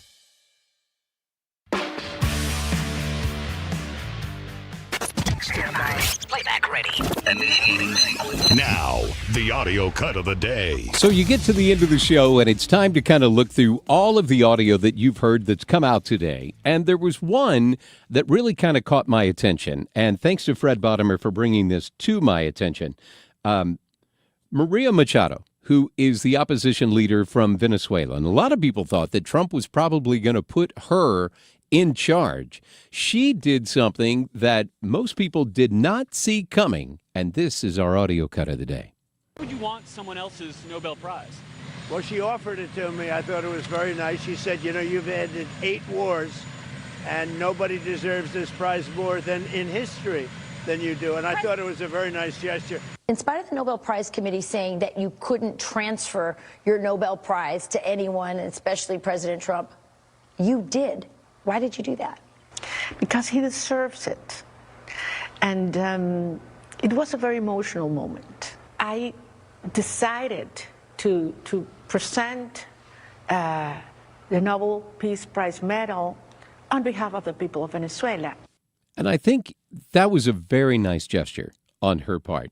And people were acting like Donald Trump should not have accepted this. And I think he was kind of like, she was offering, and it was funny when he said she was offering. It was very nice of her, so I went ahead and accepted it. I think she kept the money, just to be clear. She kept that part of it, but she did give him that. It's kind of crazy, though. We were talking about earlier in the hour of how Democrats lose their mind. Jimmy Kimmel was making a whole big fun of it and talking about awards that he had won or claiming that he had won, like the 2015 Soul Train White Person of the Year award. Yeah, That's funny. So he was calling this whole thing and saying that she's just kissing the ring of Trump. But a lot of people thought Trump was going to win the Nobel Prize before it came out because of what she said. He did have a great hand in ending 8 wars, and he has really made a difference in making sure that the world is a safer place. I hope you have a wonderful weekend. Hope you get a chance to do something fun this weekend. I hope you stay warm, and we will see you back here in the future. It's Mike Elam.